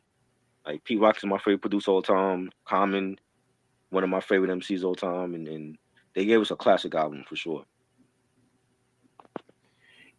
And this is a very complete album from top to bottom. Oh yeah. For several reasons. Number one, I recognize so many samples just from first listen. Right. Right. Um, you know, when Common said he used to rap James Baldwin, Mm-hmm. who's going to dispute him Right. Right. on this man? Like James Baldwin was a literary genius, a great Yeah. playwright, a great novelist, a great critical thinker, and that's what Common is. Like when you listen to a Common album, you're going to hear the black experience through and through. Right. You know, he's not gonna talk about just streets. He's gonna talk about family life, talk Yeah. about the church, talk about family values. Um, I ordered the cassette and the Mhm. CD. For some reason, like the vinyl hasn't arrived, Yeah. and it's been like more than 6 months. What? Yeah, man. The, Like I what the don't, hell? yo, man. Like I don't want to like they had to contact the shipper, Oh. and now uh they're going to cancel the original order, Oh wow. and I got to order from somewhere else. That's crazy. Yeah, So I mean, does you can I think get on down. They might have it, and yeah, like mm, yeah. Get on down is I'm gonna order it yeah, through there. yeah. Which they should have it still. I would think. Yeah. Hell yeah, Man, that's wild. you know, Yeah. man. This like there's so many highlights. Number one, I'm gonna talk about A God Mm, There Is with Jennifer yes. Hudson. That was good. Man, like whether you go to church or not, like you could play that song Mm, and it feels like a religious experience. It feels like Sunday morning worship. right. Facts. And you know, Jennifer Hudson is the star of the track. Oh yeah. I mean, I get goosebumps hearing her sing the chorus and you know her ending words. Yeah. You know, like there's not many rap songs that have a spiritual message Right. as uplifting as that one. And and for me, I can always always appreciate songs with a message like that. You know, uh, another highlight for me Mm, was When the Sun Shines Again with yeah. I like Pasta that one. Noose. Definitely. That Now was dope. the I don't know, like uh maybe it might be on my end, Mm, but when I listen to the studio version, mm, like there's a lot of high end. okay. I don't hear a lot of bass. Like I don't know for whatever reason. Right. That When might be the mixing of the track. yeah, yeah, probably Yeah. because like the beat and the song is absolutely incredible. Yeah. It's just that maybe with a better mix, I can it won't sound as I don't know what the technical word for it, but it wouldn't sound so jarring. Right. You know, like when you had like back in the day when you would listen to music on Sony Walkmans, like the bass would be very pronounced. Right. With Facts. this song, like the high end is at the is very prominent. Um, yeah, but all in all, like Bardatorium Volume One, this is worthy of all of the awards that Yeah. can be bestowed upon them. To me, I think Common and Pete Rock they captured the they captured 2024 and put it in the musical time capsule. Facts. And as far as Pete Rock is concerned, Pete Mm, Rock in 10 years, this man has produced close to 5 mic albums for right. Common, Mm-hmm. Sky Zoo, Yeah. Smoke DZA, and Smith and Wesson. Yep. Dr. Dre definitely can't claim that accomplishment. Pete Rock, Pete Rock has reinvented himself in the last 10 years. And, That, you know, you gave me an idea too, yo. Huh? I said you just gave me an idea. Like there's a topic we could do on like Instagram lives. I could get like Dame and Ray and them on there for that topic. You know. Oh yeah, definitely. Yeah. Yeah, I'm always down to do it. Yeah, man. Yeah, with my final thoughts on the Auditorium Volume 1, I would say this album is what rap music should be. Rhythm and poetry. Yeah. Common is a musical griot. Oh yeah. So that's the highest praise I can give any MC, is a musical griot that is chronicling our experiences in this country and globally throughout the African diaspora. No doubt. Give us some of your other picks before we go. Like some of the other picks on your list in your top 20. Okay.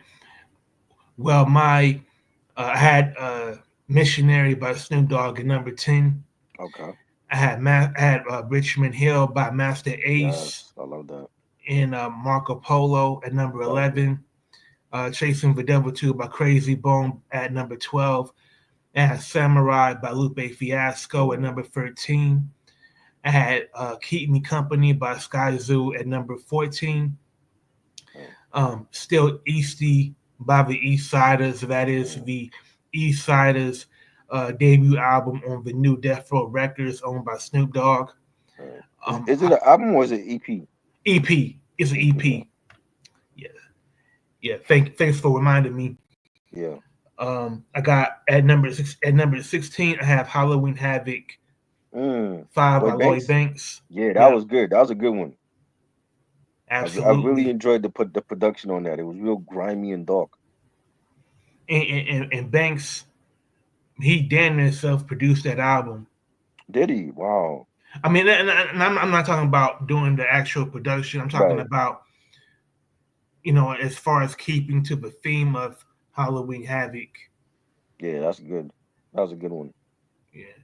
At number 17, the aforementioned GNX by Kendrick Lamar. I know that's pretty low compared to a lot of people's. It's your list, so wherever you felt like it needed to be, that's where it is. So, no doubt. At number 18, Everybody Can't Go by Benny the Butcher. His solo album on Def Jam, solo debut album on Def Jam, to clarify. At number 19, One of One by MC Lyte. Oh yeah, that was a good one for sure. Yo, she did not want to be left out of a conversation for 80s veteran MCs putting out new music in 2024. Definitely, that's the best Lyte album I've heard since '93. Like since Ain't No Other, that's the best one. Like I love the fact that she touched on, grown women topics and having, and even the features, like the song she did with Ghost and Little Mama. Little Mama surprised me with her verse. I'm like, yo, Little Mama sound different. It sounded like she was inspired by Lyte. Like she didn't want to shortchange Lyte. Right. She had the joint with like Kane and Salt and that was a good joint. The joint King with Latifah was dope, and the Thank You joint with Mary and Mooney Long. I love the whole album. I think the album was great. Yeah. And at number 20, God's Network Rebirth by Rakim. Oh. And to run down my top 10 real quick. Missionary by Snoop Dogg, We All We Got by Dog Pound, Chaos Is My Leader 2 by Ransom and Conway, Muddy Waters 2 by Redman, War with All Respect by Joel Ortiz, Mm. The Death of Slim Shady by Eminem, Man Down by Ice Cube, No Atheist in the Foxhole by Locksmith, The Force by LL Cool J, and Auditorium Volume 1 by Common and Pete Rock. Nice. That's my I top didn't hear 20. the Conway and Ransom album. I forgot to hear that one. Yeah, it came out like this summer. Okay. Is it good? Was it a good album? Oh, yo, Ransom had the best verses on that album. Wow. Like, like Ransom is just Yeah. I gotta like hear that. yeah, like Ransom is the best new MC to come out of Jersey Right. in the last 20 Yeah, years. I forgot about Ransom. Yeah, Ransom would have been dope on that Redman Posse joint. You See, know, that's why I said like Redman should like make a like part two. do like a new version of that song Man, and have like the have all of the Jersey MCs that weren't on the original. right. Yeah, Joe Budden, he's from Jersey.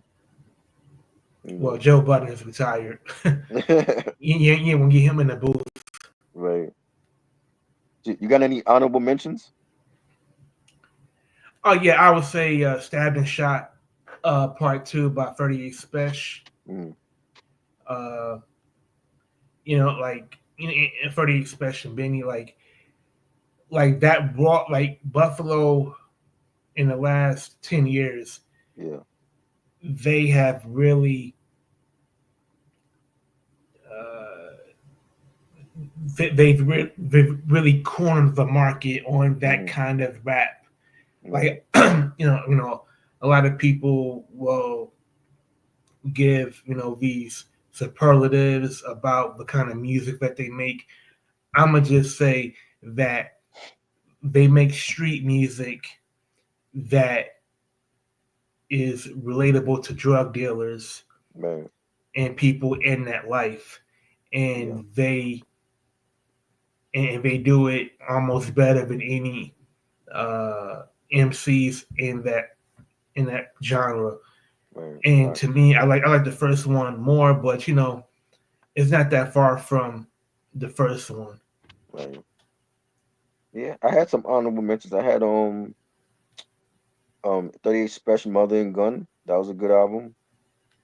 It was like Hmm. dedicated to his mom. You know, I think that's like one of his most personal albums. Um, the Beat Miners, was it Stifle Creativity? They had a good album out. It's like boom bap Beat Miners. They had a lot of features. General Steel from Smith and Wesson, Rascast, a Black Moon track on there. Who else was on that? Pawnee B Fly. They had a lot of features on. It's like their previous albums. You know, like uh Brace for Impact. We had like a lot of features on that. It was like that one, but it was a great boom bap album. Um, who else? I had a lot of I had a lot of albums, man. I'm trying to think of who else was on. Oh, Flea Lord and Crisis. They had a good album, Full Court Pressure. Flea Lord to me is hit or miss with his releases, but I did like the production on this album. He sounded more focused on this album lyrically. Yeah, that was a good project. Who else? Who else? Damn. Boldy James and Conductor Williams, Across the Tracks. Really enjoyed that production. I'm in a Boldy James like mood right now. Like I know he just came out. He just dropped his first release for the new year with forgot the producer, but he just dropped that last week, and across the tracks was fire. I love the Conductor Williams production. I know he got nominated for Grammy because he did what did he do? He did something that he's getting nominated for Grammy for because he had like a Grammy like party on his YouTube channel about it. So I don't know if it's on the Drake album or what. He did something recently that he's getting nominated for. But yeah, I loved his production on that. Boldy James is dope, and You know, him on Griselda, he's making like some great music. That was fire. Conway, only Griselda release I liked last year, minus what Rome Streets was doing and Boldy was Conway, Slam Face Killer. That was a good album, but I don't think they had a great year last year collectively. I think they had a down year, and I'm looking for them to have like a very big 2025. You know, I know Westside put out an EP and an album. I didn't like it. I didn't like. It was just like he's going through the motions now. You know what I'm saying? Um, what else? Blue and Evidence. They came out with an album called Los Angeles. I've always loved Dilated Peoples and Evidence. I think Evidence is highly underrated as an MC and his production as well. And Blue came out with like 5 or 6 different projects last year, you know, and I think the Los Angeles joint was dope. Great West Coast boom bap on that one. But it was like so many. Be Real and Psycho Les. They have a collab album called Real Psycho.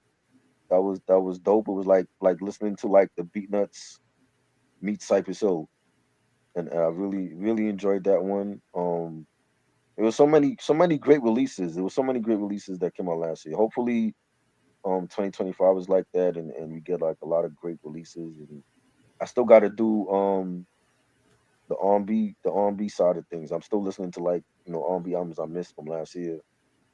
I know me and Reggie's gonna do that. I think next week, like top 10 or top 15 R&B albums. And the ones that I heard, like I said, like Marsha Ambrosius, Casablanco, and Anderson .Paak and Knowledge, No Worries, the Wild Lord album. Those two were like my favorites. And then I heard Bryson Tiller's album was pretty good, and who else I heard?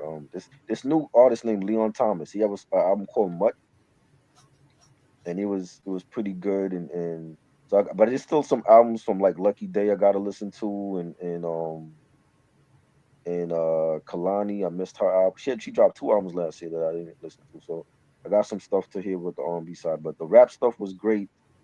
There was a couple of disappointments, like Missionary. I like some songs, not all of it. What else I said? The Rakim project was okay for me. Um, but I mean, it wasn't too many like disappointments. Like the majority of stuff I enjoyed. You know, there was some albums that I missed, like Stabbing Shot 2. I missed that one, and the Conway and Ransom album I got to go back and listen to. But I think 2024 was a great year for hip hop. It was Kendrick's year. It was the year of the rap legends. I want to see what happens in 2025. What 2025 is going to bring. Hopefully, we get. It seemed like the collab album thing is gonna happen more and more now. I'm seeing it more and more in rap than R&B. Even though they've done it in R&B once in the blue, but I think now it's gonna become the norm in rap, where like almost every collab album that came out last year I enjoyed. Like whether it was Common and Pete Rock or Master Ace and Marco Polo, you had LL and Q-Tip, you had Blue and Evidence, um, you had Boldy James and Conductor Williams. It was like I love the collab albums that's coming out. Diamond D, came out with some shit that was dope, and I think that's where we're going moving forward. We're gonna see a lot more collab albums this year, and I know Alchemist is coming out with an album with Most Def. Larry Larry June and 2 Chainz. You saw that? Yeah, I saw on OK Player that Yeah, they Alchemist was preview. He was making an announcement that he was doing a project with yeah Yasmin Bey, the video formerly the Most video Def. coming out. I've never been a fan of 2 Chainz, so Mm. um if I want to hear how it sounds like Alchemist. I did like the 2 Chainz album with Little Wayne. That was it, Kali Grove. That was pretty dope. But you know what I'm saying? I want to hear how 2 Chainz sound over Alchemist production, and I know Larry June would kill it because he had a great album with Alchemist in 2023. So I know that's coming out. Common and Pete Rock Part 2, that's supposed to come out this year. We still waiting for Nas and Primo. hopefully is good whenever it drops. And yeah, I can't wait for all the new stuff to come out. Oh, I did have one more Yeah. honorable mention. Oh, I forgot to mention Gutter, Guttr. oh, That's the name of the album, and okay. it's a collaboration project between R.J. Payne, Razcast, and Oh Havoc. yeah.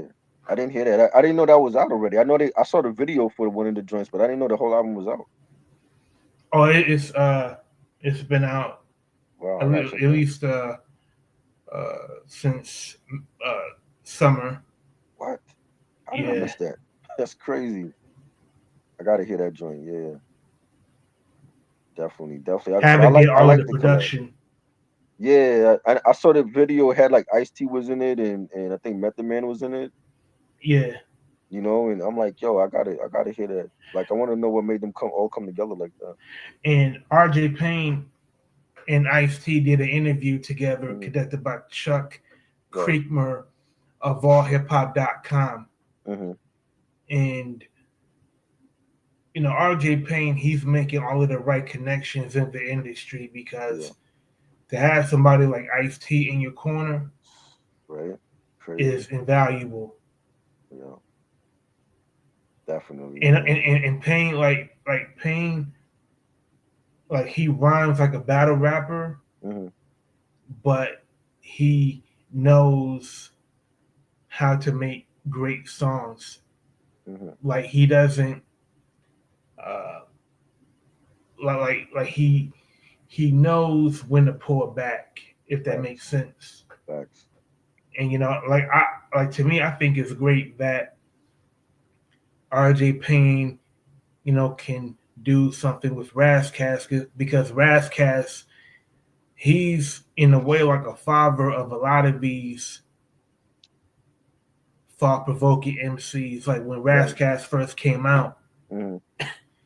That's true. he like his thought process was very controversial depending on where you stand Right. on race and world history and Facts. uh, politics.